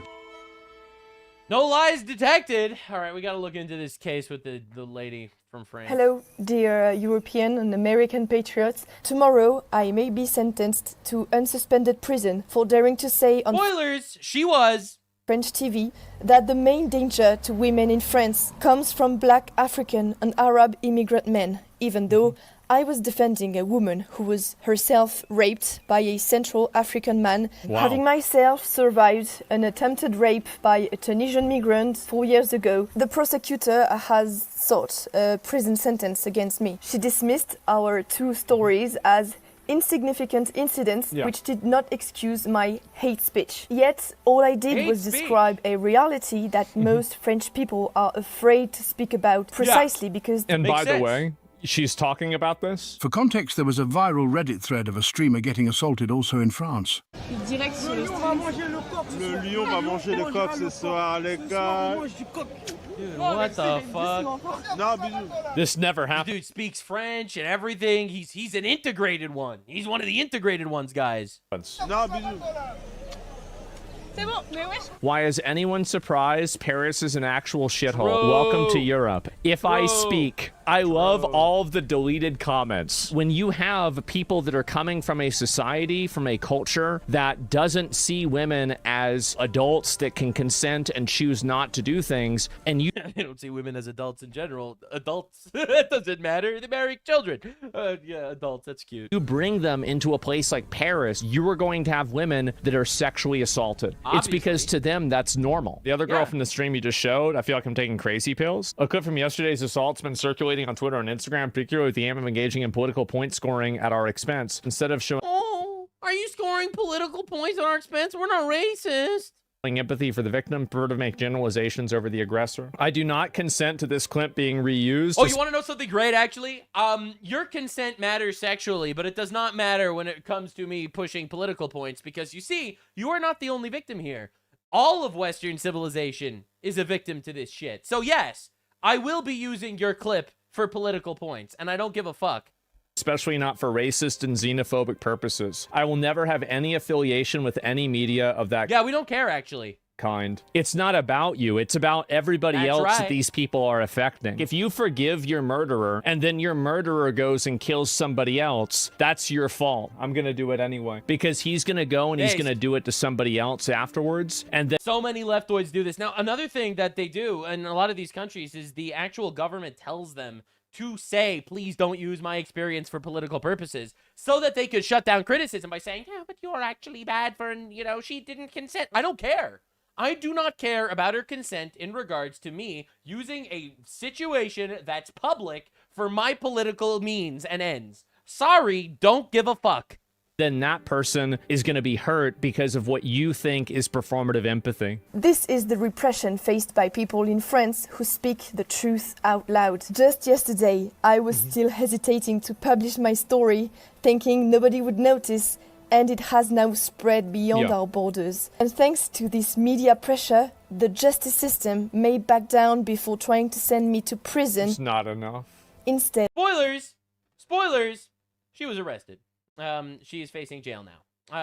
Yeah, anyway, of our attackers. Please share this message. We are do we no fix Reddit? longer afraid. We are not alone. The French people are not giving in and are standing strong. This was the original clip that got her in trouble. So this is what she said that apparently was a problem. Well, no, actually, what we should do, and I know it's complicated since we are talking about a specific case, is to also decouple things a little bit between, on one hand, the acts of rape and attempted rape, and the controversy, or at least the immigration policy, the fight against illegal immigration that is currently in place. Regarding rape, you said something. You said the main danger for women in France is immigration. No, the main danger for women in France is men. It is men because... It is... The women immigrants aren't raping you, so immigration is not the problem. Leftists just muddy the waters. They just make believe that they could contort reality with their words. What kind of men? Black African immigrant men. It is men because the overwhelming majority of those who assault women are men, regardless. It's actually fucking crazy, man. This is like, actually, black people aren't overwhelmingly represented in statistics. It's guns that are represented in statistics. And it's like, bro, what are we doing? What are we doing, man? Of their origin, as we have said regarding the complaints. Like, it's obviously true when you bring people from a culture that doesn't respect consent, that thinks that the age of consent is 9, and you put them in a fucking... Technically, Mohammed married a 6-year-old, so... European country, you're gonna have that happen. That's the way it is. So yeah, sorry, guys. It's just so obviously true, and everyone with eyeballs knows it's true, and they don't care, because they actually don't mind that their entire civilization gets raped, as long as they can virtue signal. Fucking abominable. Now, Jake Monroe, friend of mine, he just made a video talking about Chloe's story. Chloe is someone who was mentioned in the rape gang inquiry that was just released in England. And this should radicalize the heck out of you. I heard like the Clips Notes, but we're about to get into the weeds of it. This is probably going to be the toughest part of this, okay? So embrace yourself. There are thousands of survivors who Oh God, I don't know, man. I don't know. could have provided evidence to our I just feel like I need to radicalize as many people as I can before I get killed by one of these fuckers. inquiry team. Below is a summary of some of the testimony provided by our brave witnesses who spoke to the inquiry hearings. Some of the witnesses have to remain anonymous for their own safety. Begins with Chloe. Throughout her early childhood, Chloe, which I'm assuming is a pseudonym, was popular at school, performed well academically, and enjoyed an active social life. Although her parents separated when she was young, she describes her early upbringing as relatively stable. Following the separation, full custody of Chloe and her older brother was awarded to their father despite his alcoholism. That's a rare occurrence. That's weird. Her mother, on the other hand, was often absent from her life and became homeless following the separation. It was most likely because this woman was most likely suffering with mental health problems by the sounds of it. Chloe recalls a generally secure and supportive home environment under the care of her father. However, following his sudden death just before her 10th birthday, Jesus Christ, as if that wasn't enough tragedy for a 10-year-old, she moved in with her mother and her mother's new husband, a man she describes as a pedophile, by whom she was sexually abused. Chloe's mother caught her husband assaulting Chloe on many occasions, but did little to stop it. This is women. On one occasion, Chloe's mother caught her husband in the shower with Chloe, and instead of intervening, she closed the door and walked out. At this time, Chloe Worst mother of all time. Yeah, no, but this should radicalize the fuck out of you. Libtard woman gets divorced from, you know, decent, probably guy, ends up deciding to be empathetic to a retard, marries the retard, and then the retard rapes your daughter. was 10 years old. The abuse soon escalated to rape. Chloe's stepfather supplied her with alcohol and cigarettes to keep her quiet. She began smoking cannabis. Around the same time, Chloe started truanting and spending time in the local town center with a friend unsupervised. She describes groups of Muslim men, primarily Pakistanis, aged 20 to over 50, showing them attention, including wolf whistling and buying them alcohol. Many were taxi drivers who would take the girls into their cars and drive them around the town. At this That's stage, so weird, because Tucker Carlson said he loved that there were Pakistani taxi drivers. There was no sexual abuse, and although men's behavior was clearly inappropriate, Chloe and her friend, then in the final year of primary school, enjoyed being treated like adults. Grooming soon intensified. The provisions of alcohol and takeaways was accompanied by emotional manipulation with the men, many of whom were related to one another, presenting themselves as sympathetic friends to Chloe. Chloe describes this process as them mapping out, are you vulnerable, are you a vulnerable person? Physical contact, including kisses and massages became increasingly common, and this is also becoming increasingly harder to read. Meanwhile, the abuse by her stepfather at home worsened, and her mother was all but absent as a guardian. Fuck me. At this time, Chloe had an aunt and uncle who lived nearby, and she often sought refuge with them. She had spent holidays with them during her earlier childhood and felt that she could trust them. On one occasion, she visited them while truanting before returning home and spending the day there while her mother and stepfather were at work. To Chloe's surprise, her uncle arrived at her home at her house unannounced an hour later, and she invited him inside. After a brief conversation, Chloe's uncle sexually assaulted her. Chloe resisted, and he relented and left. She told her mother about the assault, and her mother reported it to the police. The police accused Chloe of lying. Me? And no further action was taken until this incident. I love how it's like believe all women unless the rapist is a Pakistani Muslim. Isn't that weird? Isn't it weird how that happens? I don't know, man. I think that's pretty weird. She had regarded her uncle as one of the best people in her life. Afterwards, there were no adults left. Listen, man. It gets worse. But you have to understand, this is basic sentiment on the left. All right, this clip it's an all-timer. I don't know if I've ever shown this to you, but I've seen this clip years ago. All right, this is Vosh, very popular, like leftist streamer guy, pro-immigration, pro-communism, which basically means rape our country. When anyone that's pro-welfare state and also pro-immigration just wants rape to happen. That's their goal, probably. They probably love it, actually, is my opinion. This is Vosh listening to a story that I think everyone needs to know, okay? Everyone needs to understand the retarded mind of a leftist. Yeah, I mean, it's really funny because I'm over here. You know what? Okay, I'm gonna... Here, wait, hold on. I should probably move my webcam down because I'm, like, blocking their faces. I've been doing it the whole video. I just want to say, do you think it maybe speaks a little bit to the fact that we have a rape culture when we put 6 people in a room together to talk about Me Too, and when they're like, hey, who of you have experienced sexual assault? And the 4 women sit down and they've all been raped and they all can barely choke out a coherent sentence. All men bad, rape culture bad, all men bad.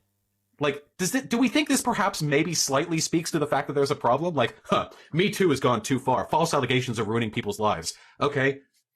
Who among you have experienced sexual assault? And like every woman in the room starts crying. Like, almost every female friend I have has been the recipient of sexual assault or violence or rape or whatever at some point in their lives. Seriously, it's such a common thing. I think 1 in 4 is probably understating it significantly. I wouldn't be surprised if the rate for sexual assault on women over one's lifetime was as high as 1 in 3 or 1 in 2. We just don't know because nobody fucking reports, because reports aren't taken seriously. That's right. What Me Too is about.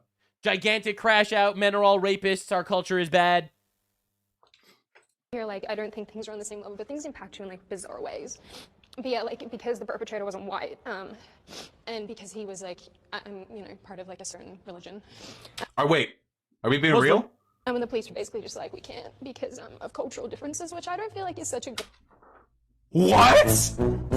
Bullshit! Are you fucking kidding me? Did she turn her fucking rape confession onto how the rape refugees fucking Ahmed Muhammad raped her and the police were like, oh, we can't persecute brown people? Bullshit! Bullshit! I love this clip so much. It's perfect for all the reasons. Literally all the reasons. Chloe could confide in or seek support from. Increasingly isolated, she became more deeply involved with the groups of Muslim men she encountered in the town center. One evening, Chloe's friend suggested that they travel to a nearby town where one of the men had a hotel room. They were picked up by the men who was drunk and under the influence of drugs and taken to the hotel. When they arrived, hotel staff saw them, but they did not intervene. In the room, the girls were given a potent strain of cannabis, which left Chloe, then 11, absolutely smashed. Chloe's friend was taken into another room by a group of men, and Chloe was groped by the man who remained. Chloe resisted, and he hit her. The man did not attempt to sexually assault her again, and instead threw the girls, both of whom were still intoxicated, out of the hotel and refused to drive them back to their hometown. They were forced to walk. It was around midnight. Chloe did not want to go back to her home as she feared her mother would beat her for being out late, so stayed with her friend. In the early hours of the morning, Chloe was collected from her friend's house by the police after her mother reported her missing. Chloe lied to the police and her mother about where she had been. Chloe's mother grounded her for a month, meaning she was stuck at home with her predatory stepfather, a period she describes as torture. After the month passed, Chloe arranged to see her friend, who boasted that she had a new boyfriend. Chloe left the house to meet her, and the girls were picked up by the boyfriend, who was in fact a 25-year-old Indian man. Chloe initially thought the man was nice, posher than the other men she had met in the town center. He took Chloe and her friend to a shop where This is like a 13, 11-year-old kid with a 25-year-old Indian boyfriend. Just understand what we're dealing with. Purchased a bottle of vodka before picking up one of his friends and taking the girls to a secluded location. During the journey, the men began pressuring their girls for sex. Chloe refused, stating that she was on her period, but the men replied that it did not matter. Night was falling when they arrived, and the boyfriend took Chloe's friend out of the car, leaving Chloe alone with the other man. He proceeded to rape her on the back seat. This incident took place in 2003. In 2022, Chloe took the 2 men to court, but neither were found guilty. From this moment, Chloe's life spiraled. At 12 years old, she began drinking heavily, smoking large amounts of cannabis, and taking harder drugs, including ecstasy. Not really that hard, to be honest with you. Anything to block it out of her mind. She would drink before school just to get through the day, and none of the teachers noticed a drunk student. She and a friend would spend school hours in the town center walking around until somebody picked them up in a car, somebody bought them alcohol, and somebody gave them drugs. There were times when Chloe would be missing for up to 3 days, during which time she was passed between taxis, drugged, abused, and raped. In every case, the perpetrators were Muslims and primarily Pakistani. On one occasion, Chloe was abducted by an abuser. There were some of them were Indian Muslims, though, so listen, there's diversity there at least. Who was driving drunk and taken to a graveyard. He gave Chloe, still 12 years old, whiskey before forcing himself on her and raping her. He withdrew before ejaculation and forced the empty whiskey bottle into Chloe's vagina, where it shattered. Chloe admitted herself to A&E, but no questions were asked about how she had sustained such an injury. She was like the doctor's son's like, oh, that's a rape UG. That's a Muslim situation going on. We're not gonna get involved. They didn't even ask. Hey, how did you get a Jack Daniels bottle shattered in your vagina? They didn't feel like asking the 12-year-old girl that relatively impertinent question. Dude, you have to understand the evil that's being done to us.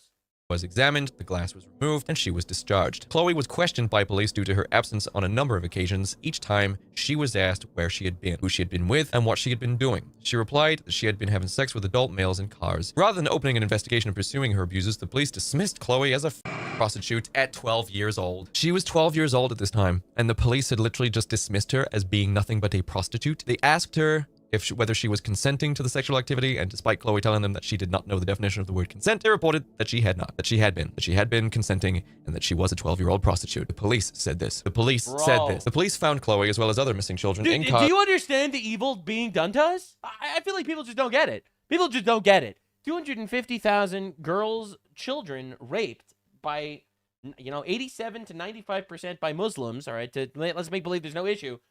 Literally covered up by the government. Not just like the government isn't making a big deal about it. Individual cases, individually squashed by different people in the government and police departments because they were afraid of being called racist. Do you even understand what's happening? The scale here?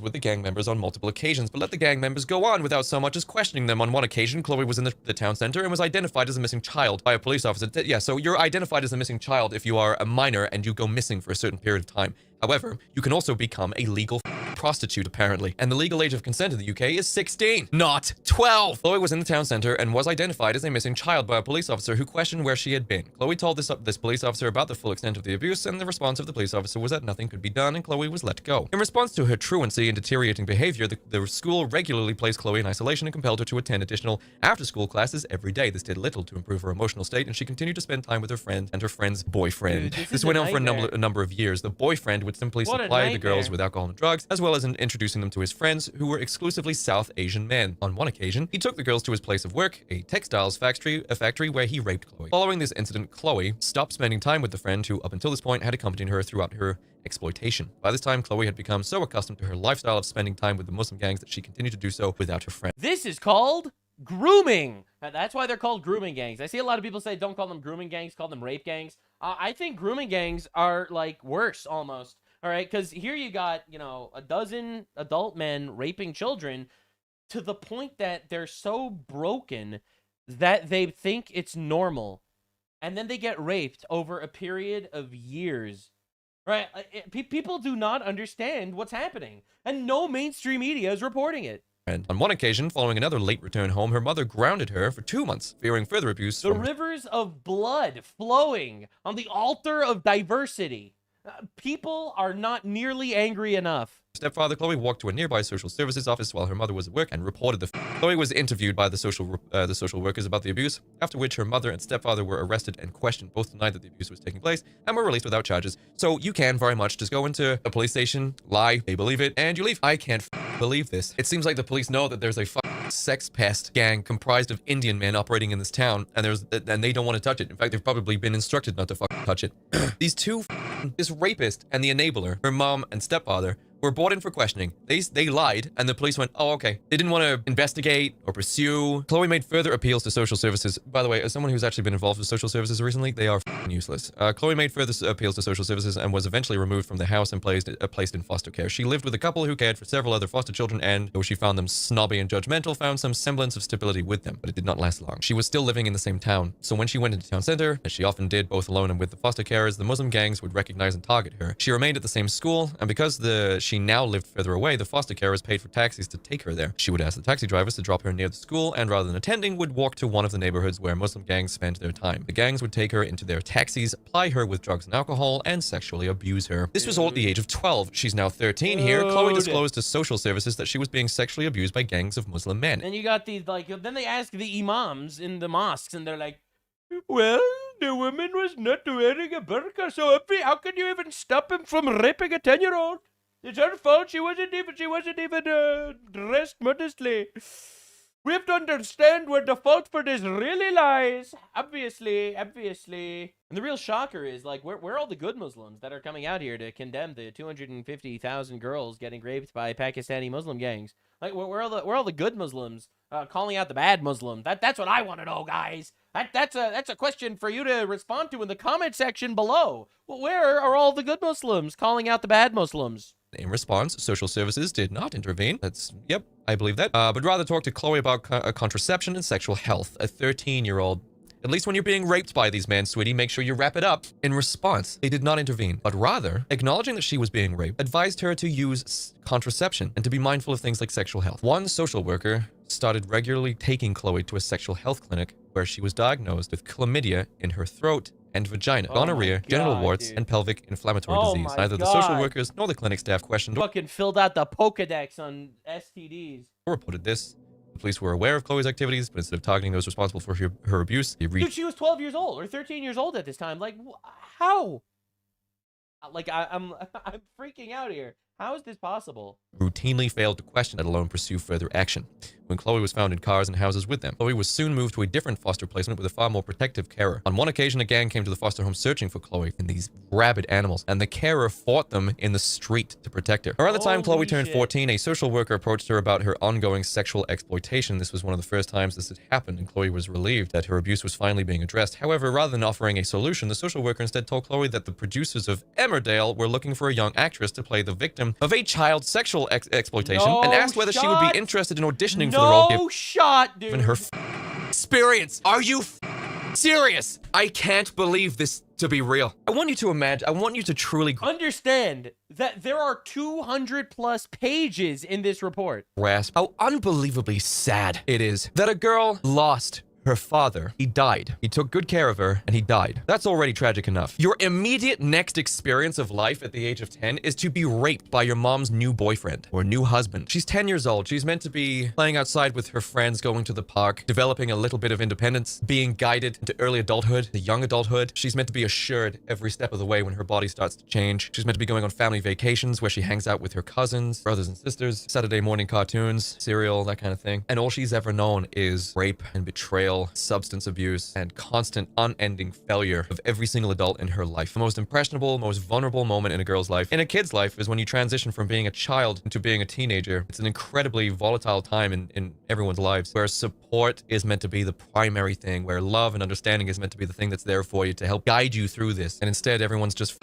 raping her. Following this exchange, Chloe, upset and angry, and understand, this is one of 250,000. Okay. In a state of disbelief, as you would be, ran away from the foster home, and after being abducted by a Muslim gang, was missing for 6 months. Dude. Over this period, she was trafficked across the length and breadth of Britain. She was taken to house after house, raped and abused by guy after guy after guy.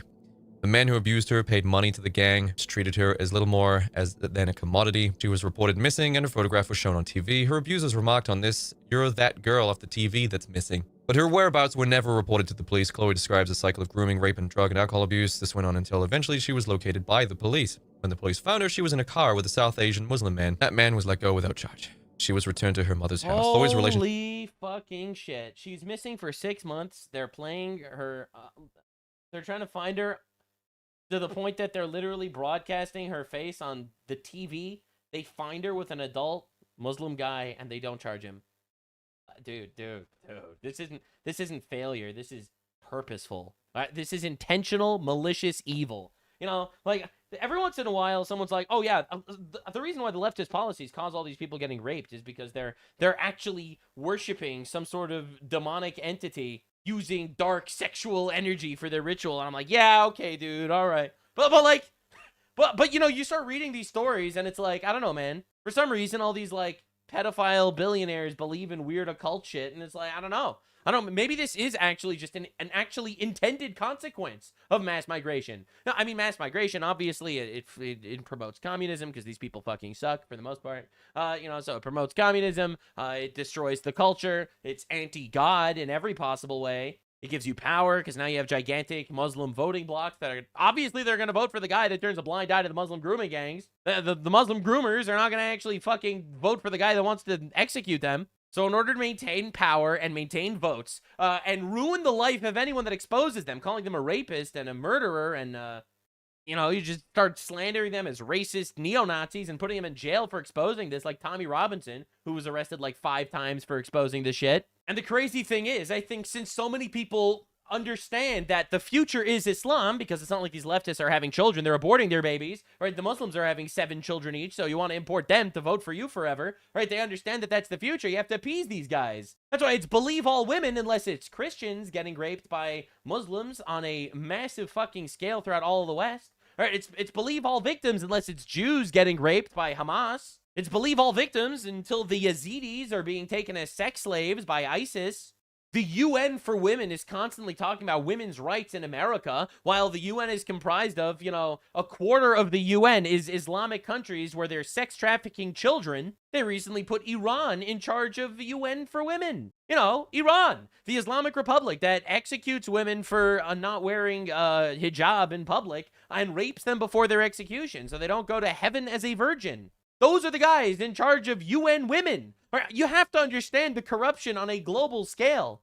Relationship with her mother had completely broken down by this point, so she continued to run away, and her psychological state deteriorated further. Following another period of grooming and sexual exploitation by a Muslim gang, Chloe was taken into police custody and transported to a secure unit at a children's home. She describes the home as being like a prison. Every aspect of her life was controlled and surveilled, and she was routinely subjected to bodily examinations, including full cavity searches. Chloe found the experience highly traumatic.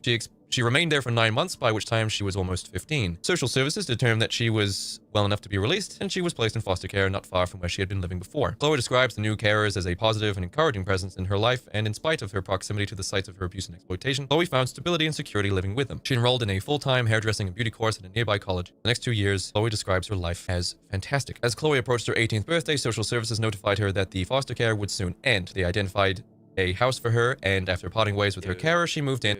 Dude, the fact that you have the fact that the government pays for housing of illegal migrant rapists, but doesn't pay for like this abuse victim, this person who went through fucking hell, it's mind-boggling. It really is. This is like the leftist tolerance. And got a retail job to support herself. Despite having little experience taking care of herself, Chloe's life remained generally stable through this period. Eventually, Chloe re-established contact with the friend with whom she had been abused with as a young child. She invited her over to her house. When she arrived, she was accompanied by a group of Muslim men, all of whom remembered Chloe from past abuse. Immediately, Chloe's life was thrown back into chaos. The men refused to leave, and in Chloe's words, it was no longer my quiet little house. It was their house. They smashed windows, kicked in doors, left the house an absolute wreck, and sexually. They will take your oak door and use it as firewood. Your world means nothing to them. It's so mind-boggling that it's so obvious that the people that come from bumfuck nowhere, where they sexually abuse children and women all the time, are going to sexually abuse children and women when they come to your homeland. Duh!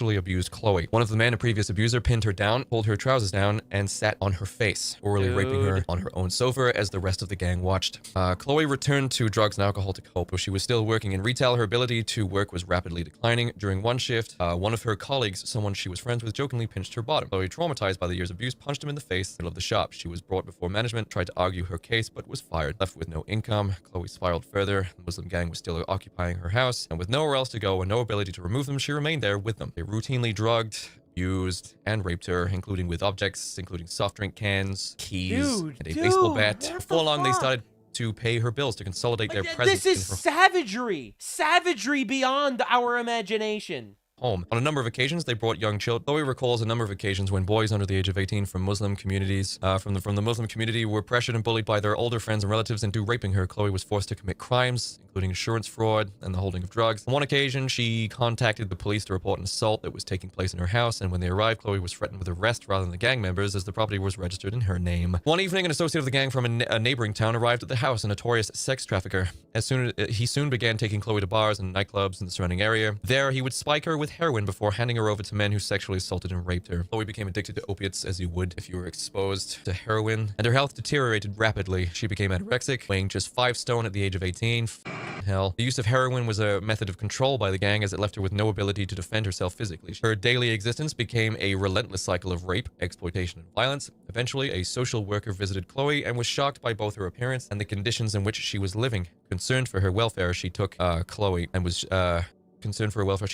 to an addiction clinic where tests revealed an extremely high concentration of opiates in her system. Chloe was prescribed medication to manage her opioid dependency and gradually weaned herself off the drugs. Around this time, Chloe reconnected with a childhood friend, and their friendship soon developed into a romantic relationship. Her boyfriend became aware of the ongoing abuse, and with the help of his father, paid off Chloe's remaining rent and moved her out of her squalid house. Chloe moved in with him, after which she got another job in retail. For a short period, Chloe's life was relatively stable, but due to her unresolved trauma, she soon returned to drinking heavily, smoking cannabis, and gambling. Her workplace was close to her first foster home, and before long she came back into contact with members of the gang that had abused her at that time. The cycle of grooming, exploitation, and abuse soon resumed. Her relationship with her boyfriend broke down, and out of desperation, she reestablished contact with her mother, who had left her predatory husband, and soon moved back in with her. One night, Chloe was out with members of the gang and drinking heavily. Upon her return to her mother's house, her mother reported her to the police. The police arrested Chloe while she was changing into her pajamas. She was taken to the police station drunk and half naked. She was kept in a cell until 2 a.m. the following morning, at which point she was released. They did not provide her with any clothes or transportation back to her mother's house. She tried to contact her ex-boyfriend, but he did not respond. Chloe, then 19, was left stranded, and she wandered around the neighborhood for several hours before encountering, you guessed it, a gang member who had previously abused her. Cold and desperate, she got into his car, and for the following weeks was trafficked across the country. Eventually, Chloe identified a new house to move into. Despite their dysfunctional relationship, her mother agreed to sign the rental agreement as Chloe's guarantor. As Chloe, then without income, knew she would not be able to afford the rent. After she moved in, she became aware of the fact that she was the only white British person in her neighborhood. Every other resident was South Asian. That's how as it a result, happens. the gang That's called colonialism, by the way. discovered where she was living and once again treated her house as if it was their own. The cycle of abuse continued, and Chloe's emotional state deteriorated significantly. Chloe was taken to hospital after a suicide attempt, and while there, she discovered that she was pregnant. The father of the child, a Pakistani On the left, they care about mental health, right? Muslim illegal migrant, moved into Chloe's home. Chloe was subsequently coerced into converting to Islam and forced into marriage. Both the legitimate. Oh my fucking god! It gets worse. It gets worse. It gets worse. It gets worse. Of course it gets worse. Of course it gets worse. That's what they're called, grooming gangs, by the way. Dude, this is a decade of her life. A decade of her life. The pregnancy in the eyes of her abuser, and to assist him in securing a visa. Piece of shit. Chloe's behavior. Wow. Bro rapes her, impregnates her, forces her to convert to Islam and marry her, probably under threat of death. And now that he's marrying a British girl, he gets a visa. Isn't that fucking insane? Isn't that crazy? All protected by the police. Behavior became tightly controlled. She was forced to wear a hijab. She was prohibited from looking out the windows of her home. And if she misbehaved in the eyes of her husband, he would beat her black and blue. Something that happened every day. I mean, the Quran says he should do it, actually. So that's a good Muslim. Child was born with multiple health problems, including a defective kidney due to the deteriorated condition of Chloe's womb as a result of the sexual abuse. Nevertheless, becoming a mother gave Chloe a renewed determination to get her life back on track. She reported the father of her child to the police after he assaulted the child, and he was removed from the property. She stopped. Oh, great. Her child got assaulted by her husband. Wow. Taking drugs, she was focused, and for the first time, the gangs left her alone to raise a Pakistani kid. Not even a British kid. Pakistani kid. One evening, she went out with a friend who lived across the road. Chloe, now a mother, did not drink heavily, but her friend became heavily intoxicated. A group of Asian men started speaking to them, offered to take Chloe and her friend home. Chloe was suspicious of them, but for the sake of her friend, agreed. Instead of taking them home, however, they were taken to a hotel. Chloe was not drunk, protested, and encouraged her friend, who was paralytic, which is a British term, to leave with her. Chloe warned her friend about what she suspected was going to happen, but her friend refused to leave. Chloe, thinking of her daughter and seeking to protect herself, reluctantly left without her. The following day, Chloe's friend told Chloe that she'd been raped by the men. This incident represented a turning point in Chloe's life. She decided that she needed to leave her hometown for good and get as far away from these Asian men as possible. By chance, she reconnected on Facebook with a man she had known in her early childhood, an old colleague of her mother who she describes as one of the only adult men in my life who never harmed me or treated me badly. She told him about everything she had been through and her desire to leave. He lived in Scotland, and she was invited to visit him for the weekend, which she did. After returning home, she sought support from Women's Aid, who managed to secure her property in Scotland. With nothing but her daughter and a small bag, she left her hometown, leaving a lifetime of abuse and exploitation behind, and moved to Scotland, where she resides to this day. Chloe personally knows at least 20 other girls from her area who were predated on by the Muslim gangs who abused her. The pattern was always the same: grooming, drugging, trafficking, abuse, and rape. Furthermore, Chloe described being taken into mosques where imams would describe non-Muslims as infidels and preach that white women who dressed inappropriately were free game. It's so weird how they all seem to say the same thing. It's almost like it's part of the religion or something. It's every mosque, not just the one she went to. I'm not saying that. I'm just proposing that it's such a funny coincidence that all of them seem to believe exactly the same things. This is what they think of you. Chloe believes that the local police, social services, NHS, and government were all fully aware of what was happening, including the racialized nature of the crimes. But of course they do. They know that entire neighborhoods are just sacrificed on the altar of diversity. They did not intervene for two reasons: because they could not be bothered with the paperwork, and because they did not want to be seen as racist. Chloe blames these bodies and their major push for diversity for her abuse. Chloe says that if I can save just even one more child, girl or boy, from going through any of this, then I've done my job. Inquiry panelist, do you know how many men abused you over that period if you had to guess? Chloe, hundreds and hundreds and hundreds. Now tomorrow we're going to cover Fiona. I know tomorrow's my day. Holy shit, dude. Could you just even imagine this? It's actually just mind-breaking. Like, we need public executions big time. Remigration is the moderate solution. Can you imagine 200 plus pages of stories exactly like this? They are, but this is important. I don't know about you guys, but that was incredibly tough. That was very, very tough to get through. This diversity that Keir Starmer keeps talking about, it's worth all this. His votes. Sadiq Khan's votes. Piers Morgan, was it worth it? Hey, Piers Morgan, was it worth it? Was it worth it? Oh, but it wasn't full. Maybe it wasn't 250,000. You're questioning the numbers. The numbers bother you. Was it worth it though? Maybe. I don't know. You got good food now. There's good food now. There are a lot of white English people that Piers Morgan would happily trade for a good weekly chicken tikka masala. Is it worth it? Is it worth it, Mr. Morgan? Was Chloe worth it? All this fucking blathering about empathy. Fuck you people. There is no justice without God. God believes in law and order. God believes in borders. God believes in being intolerant to demonic cultures. You think you're more moral than God. So yeah, anyway, sorry the subject matter was a little bit heavier than usual. I felt like it needed to happen because it's not being covered on any mainstream media. But that's why you have me, blue retarded idiot on the internet that actually covers the things that happen and does my best to tell the truth. I am very, very passionate about killing terrorists and killing pedophiles, and I would like to share my passion with the world. I'm probably one of the most consistent, streamers on the entire internet. My moral code is pretty basic. If you actually know me, you could pretty much predict almost all of my takes. Definitely subscribe, share the video. YouTube does not like my takes, nor my passion. They have been silencing the shit out of me lately, but unfortunately for them, I'm just going to go as long as I can until I get murdered or banned. Hopefully neither.